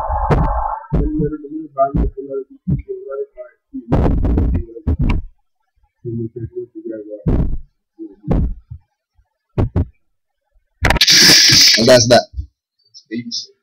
Right? Exactly. Everybody's supposed to be added.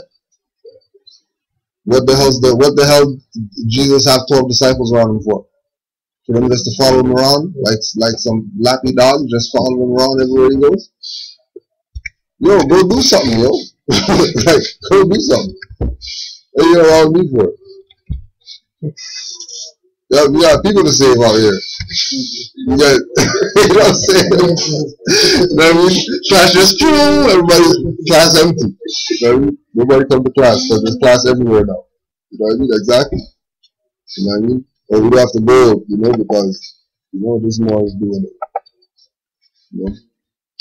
Because as one more, that's a way. We represent like 50,000 people.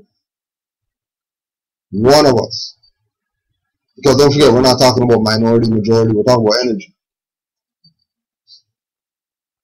And one of us that's Moorish American, national, standing on their nationality and birthrights, knows what it is, doesn't have no questions about it. Only questions that you have is, hey, what did you do in your thing? Oh, that's what you did? Well, this is what I did. Okay, well, let's trade. Okay, I'm going to try this when I have court next week, and I'll let you know how this went. Or I'll let you, you know, talk to my print man and use him because, you know, the rate that I get is way more than what you get. Right?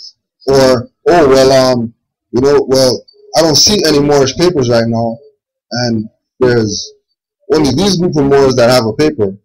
So how about we all just send them all our articles, right?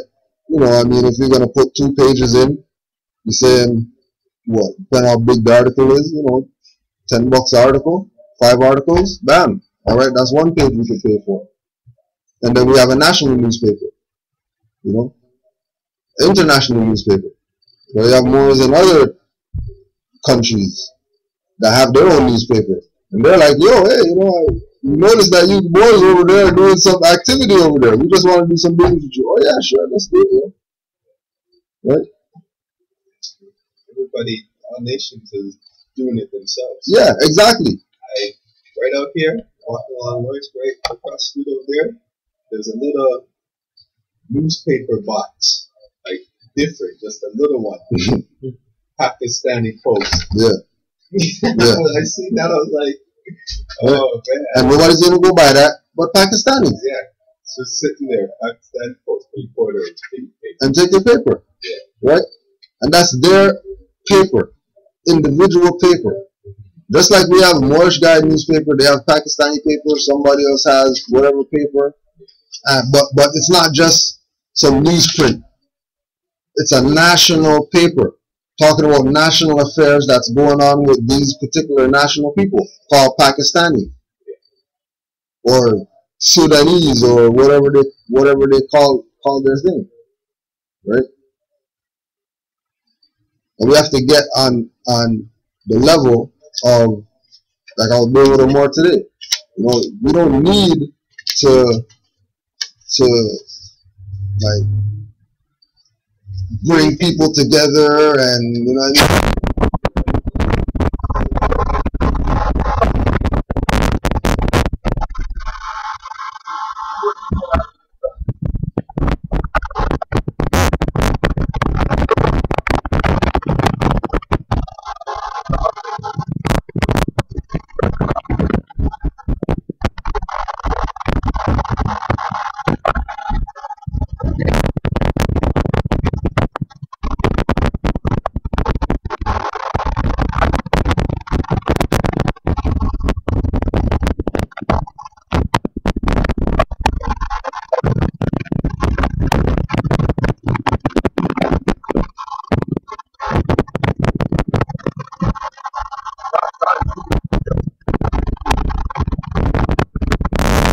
You know, clean them up, right?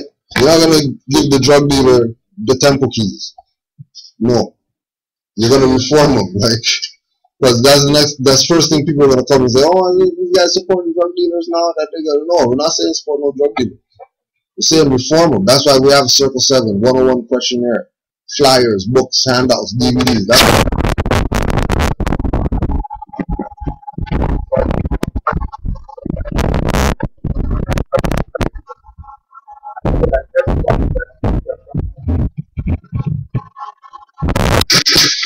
everybody brought somebody, and somebody's always bringing somebody. You know, it's like when they, you know, when I don't truly mainly like when man's coming with empty hands. You know, we're gonna go do something, and there's always a man coming with the hand swinging. You know what I mean? Man doesn't have a juice, man doesn't have a six-pack, man doesn't have like some food, some chicken, a little box of nothing, just, you know, but box always full. You know what I mean? Belly's always full. You know? Eating better than everybody. Yeah. Everybody. You know? Right? Later you're hungry, they're pulling out food out of their pocket, wrap up in a file paper.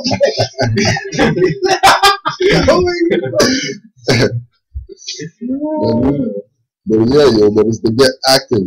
It's to get active. Because the sellout, people don't really look at the sellout like how heavy it is. Like, you guys killed the prophet. You know what I mean? Yeah, he knew it was gonna happen and whatever. But yo, like, you know what you have to do? You know what you have to go through to kill the prophet? So you gotta be sick in your own. Like, you know, you have like to even wait as to think about plotting. Yeah, to even go back to Jesus. What happened to Judas? You know, saying after he sold him out, he had to go hang himself. Overcome with all of that, like the amount of backstabbing that he had to do. He didn't want his reward.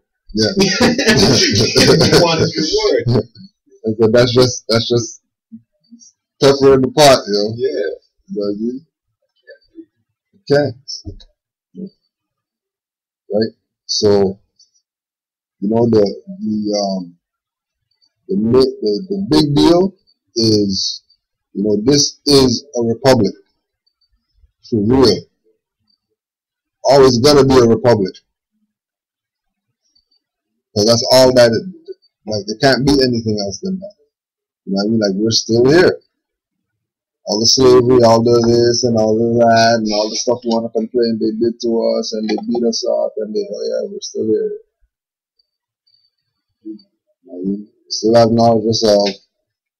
Like, we're still moving. Right?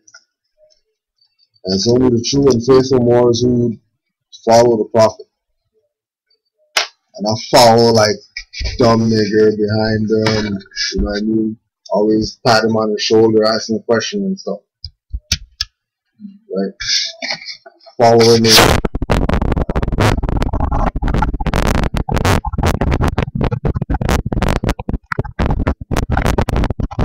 Look it up in the dictionary, and it's very simple.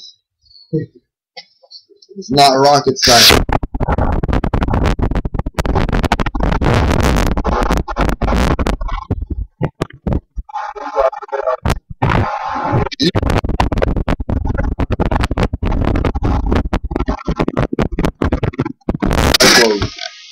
Of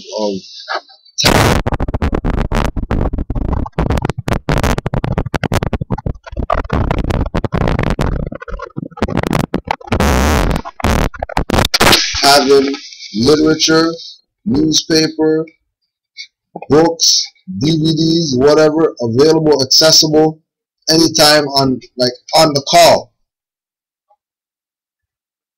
On the call. Like somebody should call and say, oh, I need 50 Circle 7s right now. And they should be able to, or say, you know what, I got 10, and I'm going to call these other Moors so you can get the other rest of them. Right? And that's like practical, like right now, that could go on. Because everybody has DVDs, everybody's trying to make a money off of this. Like, you don't make money off of liberation. How are you going to live off of your liberation? Like, the bit of relevance, like superheroes. They have to do like they got jobs and things. Exactly. Peter Parker by day, Spider-Man by night, and Spider-Man don't want nothing. He captures the bad guy, $1 million bag. He went that up with them and leave everything and gone. So, you know, as you hear liberation, that's what it is. And that's also to like address like when you do come into the knowledge, like you gotta obviously still learn how to operate outside in this democracy. Yeah. You know? Yeah, because democracy is out here, and they're like, yo, they just had the summit saying Cuba, you can't come because you're not a democracy. Yeah. That's how serious they're pushing democracy right now. The agenda is democracy right now. Dismantle republics. Treaty of Verona. All over again. Just because the minority is a formidable enemy because he is bound to the continent by heritage. Bound to the continent by heritage. And in all their wars, they call whoever they're warring against the dictator. But they always say that that country is a republic. And they're trying to bring democracy to that. Right. And oust their dictator. Yeah. That doesn't even. How can you be a republic and have a dictator? Have a dictator. Right? And also too, that's the story to tell you dumb public over here.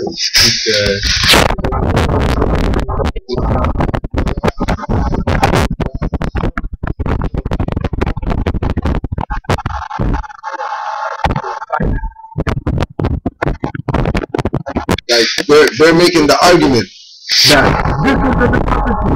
You can't do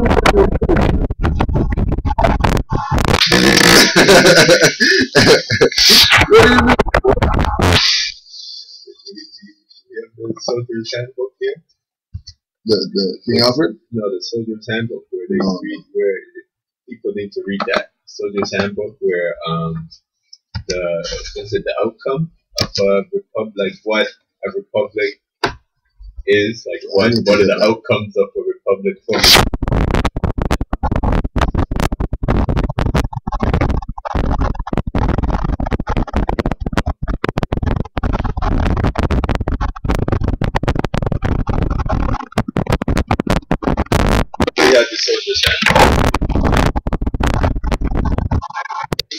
pretty sure with you because when you're explaining how like, when they're out there, the soldiers are out there going into these countries to bring the republic or to bring democracy to them. The soldiers know what's going on, like what level they're on, like what they're trying to accomplish there. And when you read that, you'll see like what it says, like this is the republic, and these are all the outcomes of the like republic government, how the people feel, and blah blah blah. And it's all positive.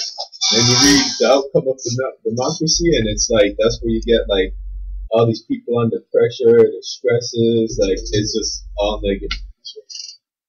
Right now, it's in the Soldier's Handbook. Right now on the news, they have this guy, what was it, Alan West, blazing down Obama and the Democratic Party. So like, and they're saying some of the stuff too, like they're not going as far as extreme, but they're saying like the Democratic Party and how they're unconstitutional. Right? But then the argument back to them is like some Democratic are saying, but you're the Tea Party. So both of them are like, both of them are fraud, and they're both arguing each other on who's the lesser fraud. Who's king fraud. And like people aren't catching the play. Right. I mean, it's like public. And then in the same with Alan West, he keeps on saying, well, yeah, everything's going to do within the corporation of the United States. Every time. Every time. I'm like, what's wrong with us? Yeah. And they put him there, and he's a brother, too, bashing Barack the whole time. So it's kind of like, they're doing yeah. They're doing their plot. Charade. Yeah, that's exactly. And sometimes they have people, the quote unquote blacks, trying to make them this pro-democratic people. Yeah. Like, you know, so it's like, I'm always reminded of this Ice Cube there. He said, blacks are too broke to be Republican. That's what Ice Cube said. So I was like, it just, it just makes your mind be like, well, what is going on? Yeah. And that goes back Republican. Goes back to the Reconstruction. Yeah. Telling all the so-called freed slaves that in order to be free they have to vote Republican, and then all of the so-called Caucasian Euro men got to vote. If they want to keep their houses in the land, then they have to vote Democratic. No, the whites vote Republican. No, they had to vote Republican. Yeah, but the so-called the Negroes had to vote Democratic. Yeah, to get them out of the Republic position. Yeah. So that's what it is right now. Like in the U.S. voting system, Democratic Party is looked at as the Black Party. Exactly. And then that just became the norm. Mentality, just that. We just automatically vote Democratic. Democratic. That's why Obama is the Democratic leader.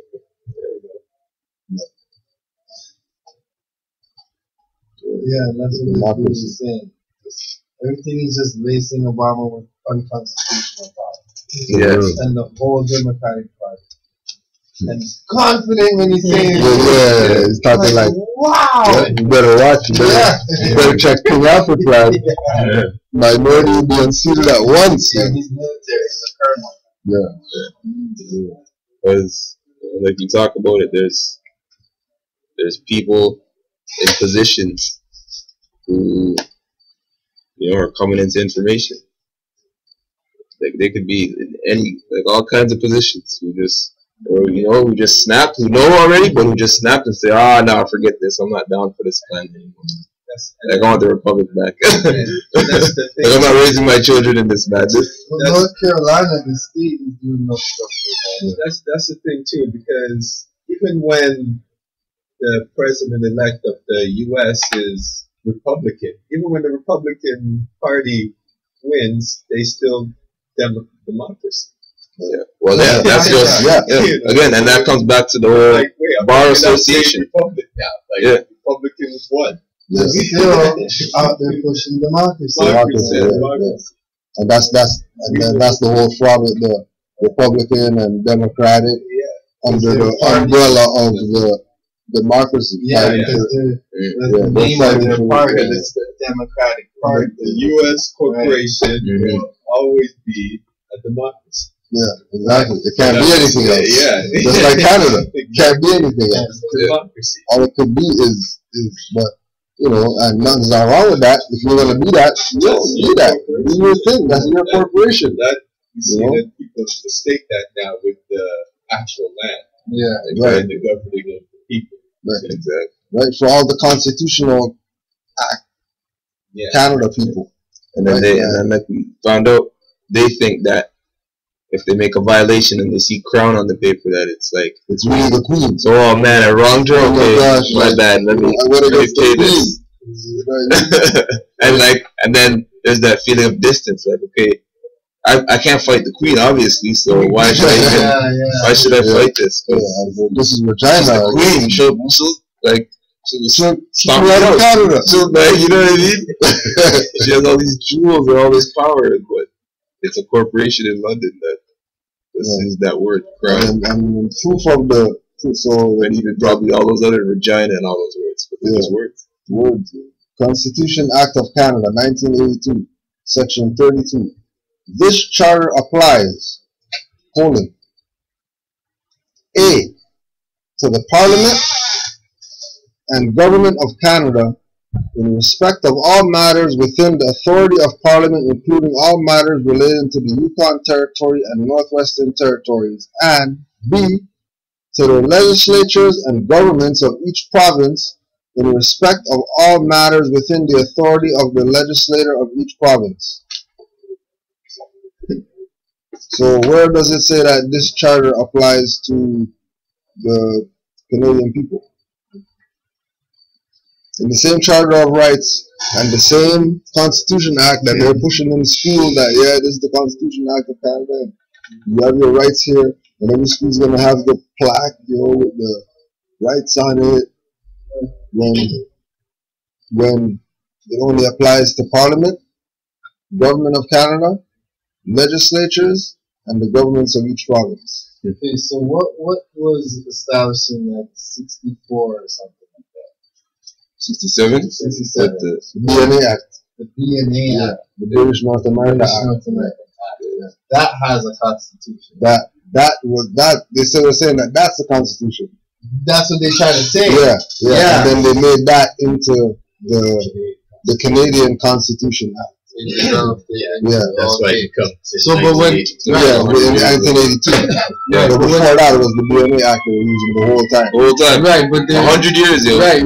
But then when people ask them when is the origin of the Constitution, Canada, they like to say the BNA Act. Generally, it seems far away. Oh, okay, we're legit. We've been here. We've been here since. We're doing this proper BNA Act, which is only even 67. That's not even a long time. But you say 1982. Whoa, what? 1982?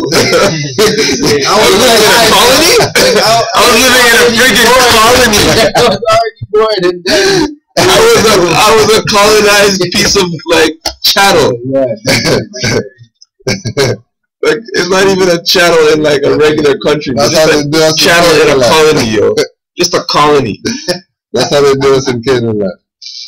Made a colony out of it. So that's what I tell people. What is the website link for? You were speaking on Canada being questioned on what is it? Country.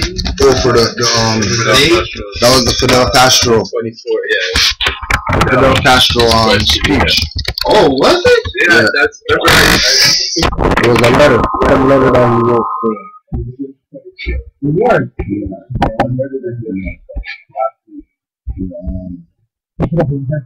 Castro raised concerns over Canada's membership in the organization, and it's not clear whether Canada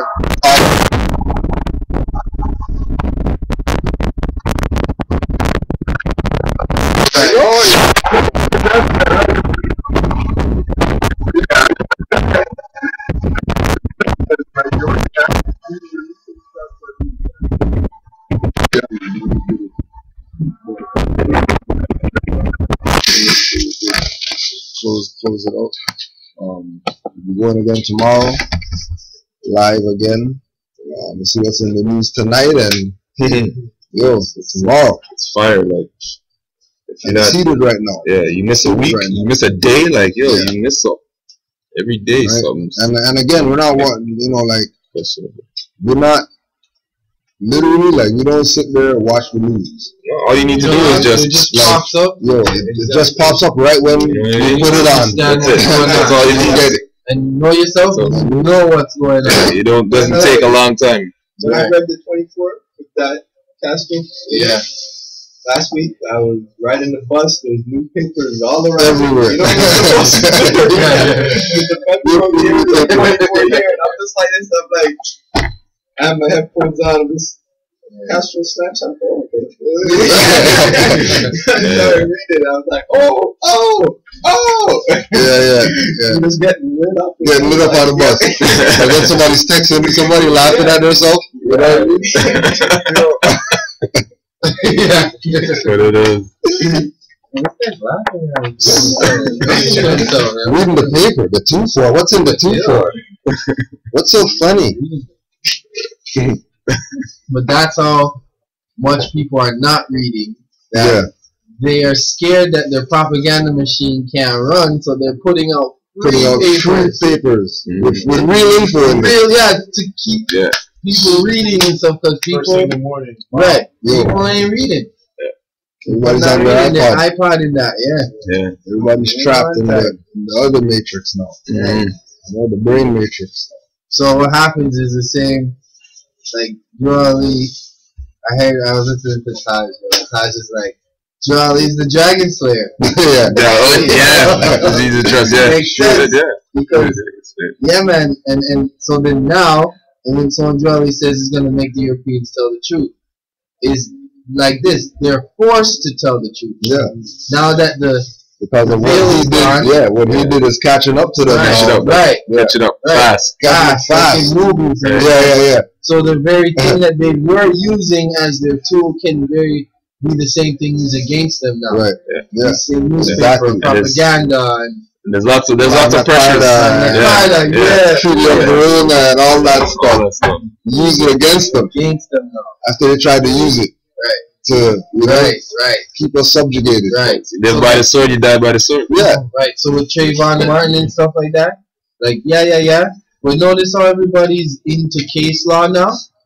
Like people are actually studying the structure of a case now. Yeah. And, okay, this person, though they're being duped, Yeah. they because they know that, oh shoot, these people are learning. Moors are teaching each other. Yeah. Let's control Pretend their like- speed of yeah, learning. yeah. So And they're they're learning, teaching now. Let's jump They're on. teaching, trying to teach Moors. Yeah. They're trying to teach people at this slow rate. Yeah. Right? Because we're And learning. obviously bypassing status. Right, obviously. Which is, and then that really, that's the first class, because that's like, okay, what is law? Okay, what are the issues at law? First issue status, second issues jurisdiction, third issue, like that should be first class, yo. So true.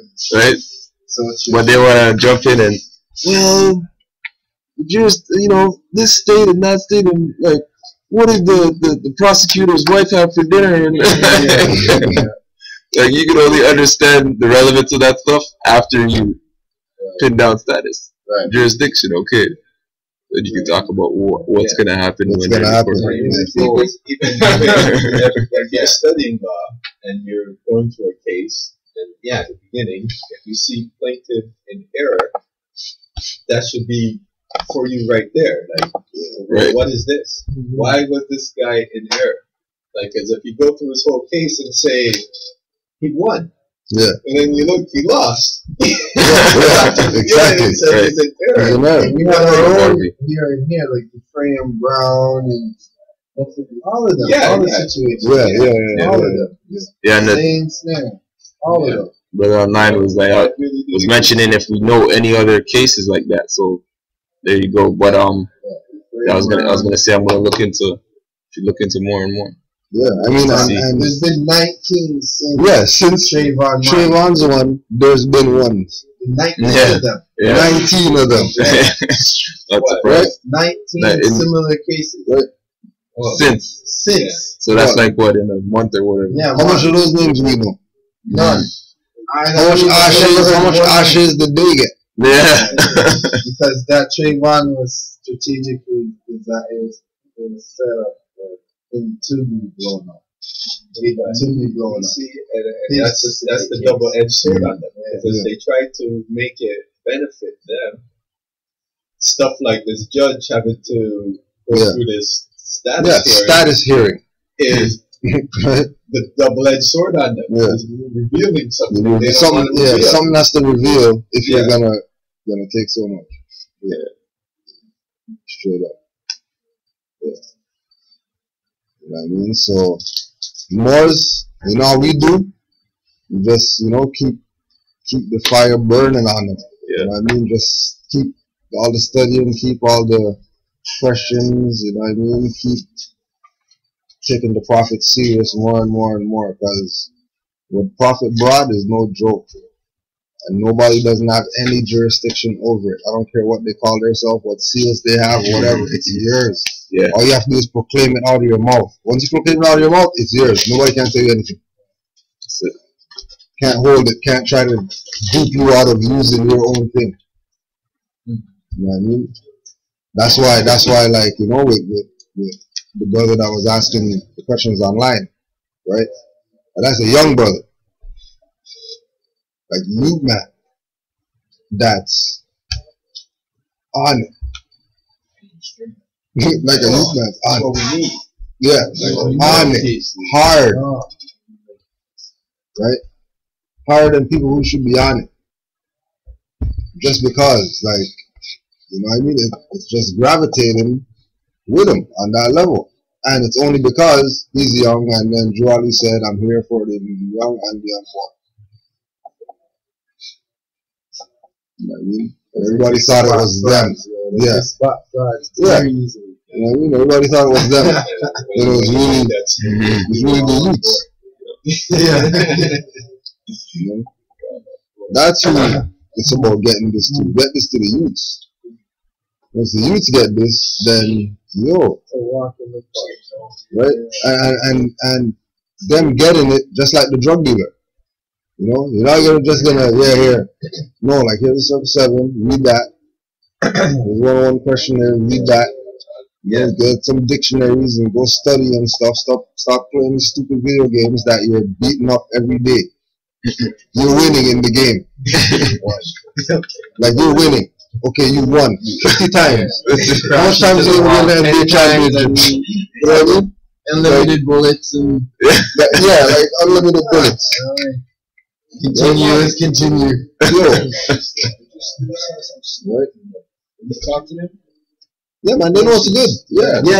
Inside them. For sure. Inside. Yeah, they need something to talk about. Believe it. Say Catholics. That's what you man were talking about. That's what my nephew.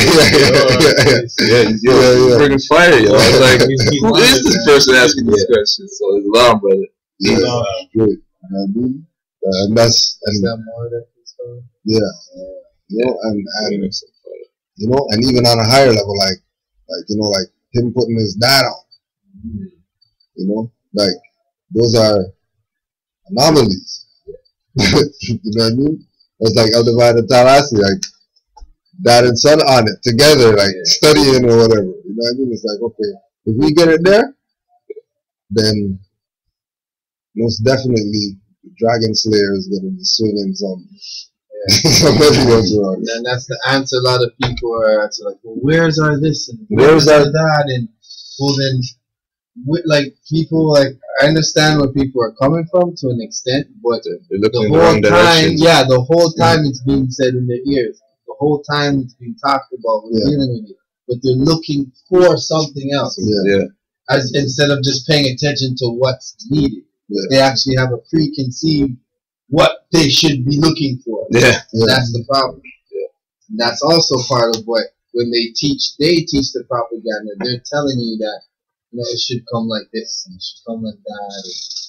And like I listened to Farrakhan's Savior's Day speech. A lot of it was good, but you can tell no matter how nice he said it, the underlining context of where it was coming from was just straight corporate. Yeah, just straight keep the corporate machine going. Even though it's saying stuff that's disagreeing, just like Democrats disagree with Republicans, it's not really doing anything. I hear Democrats say worse about their own government, and Republicans say worse about their own government than Farrakhan is saying. So people are like, yeah, he's burning them out, he's exposing them. No. It's not exposing them. He's not. And let's just say we're gonna call Moors Africans for right now, right? Just in context, so people can understand the severity of agents that are around us or whatever. That might call themselves something, and then not call themselves it anymore, but still let you call yourself it because you're not smart enough to get out from behind the leader. You just want to be stuck behind this guy and let him lead you into the promised land of, even though there's walls of hypocrisy that he's smashing you through, and you're the one you're in the front, being the battering ram for the wall of hypocrisy that he's using to get through, right? We're reading about this in Cartagena, right? In its last major change of hands, Cartagena and its surrounding territories were fought for and taken by Alfonso X.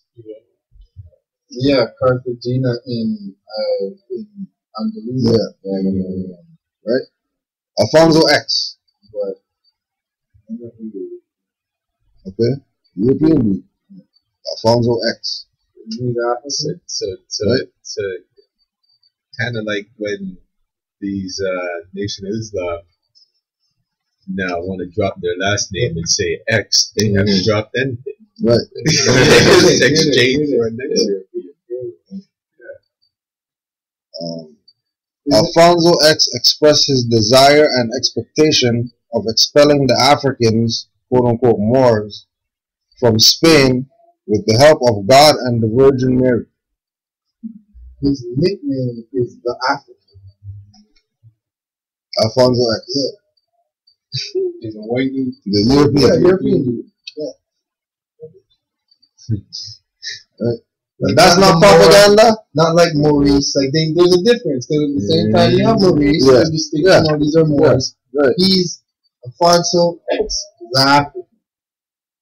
Like Scipio. Africanus. Because Africa is even if you Google Rome, the first link that comes up that shows you that Rome is, Africa. Just type in Africa. The first link that comes up, it says Africa, the Roman province. First thing. First Wikipedia or whatever. Not even like a modern term of what they're calling Africa. They say that's not even the first definition. Even on yeah, man. So now we do. We talk all night. We close it up. Yeah. Yes. I say Islam to all the Moors online. Islam to all the Moors that's just doing what you do. Stay active, Moors. You know how it goes. Islam. Alright, so 5 on the left, 2 on the right as we do. Feet and arms at a 45-degree angle. Allah, Father of the universe, Father of the universe, Mother and Father of love, Mother and Father of love, truth, truth, peace, peace, freedom, freedom, and justice. and justice. Allah is our protector, Allah is our protector, our guide, guide, and our salvation. and our salvation. By night By night and by day, and by day, through his and our holy prophet, through his and our holy prophet, through Ali. through Ali. Amen. Amen. Amin. Amin. Ashe. Ashe. Hotep. Hotep. Islam. Islam. Yes. Class. Islam, Moors. It's okay. Yeah, she's gonna go. You know, Yes. Um.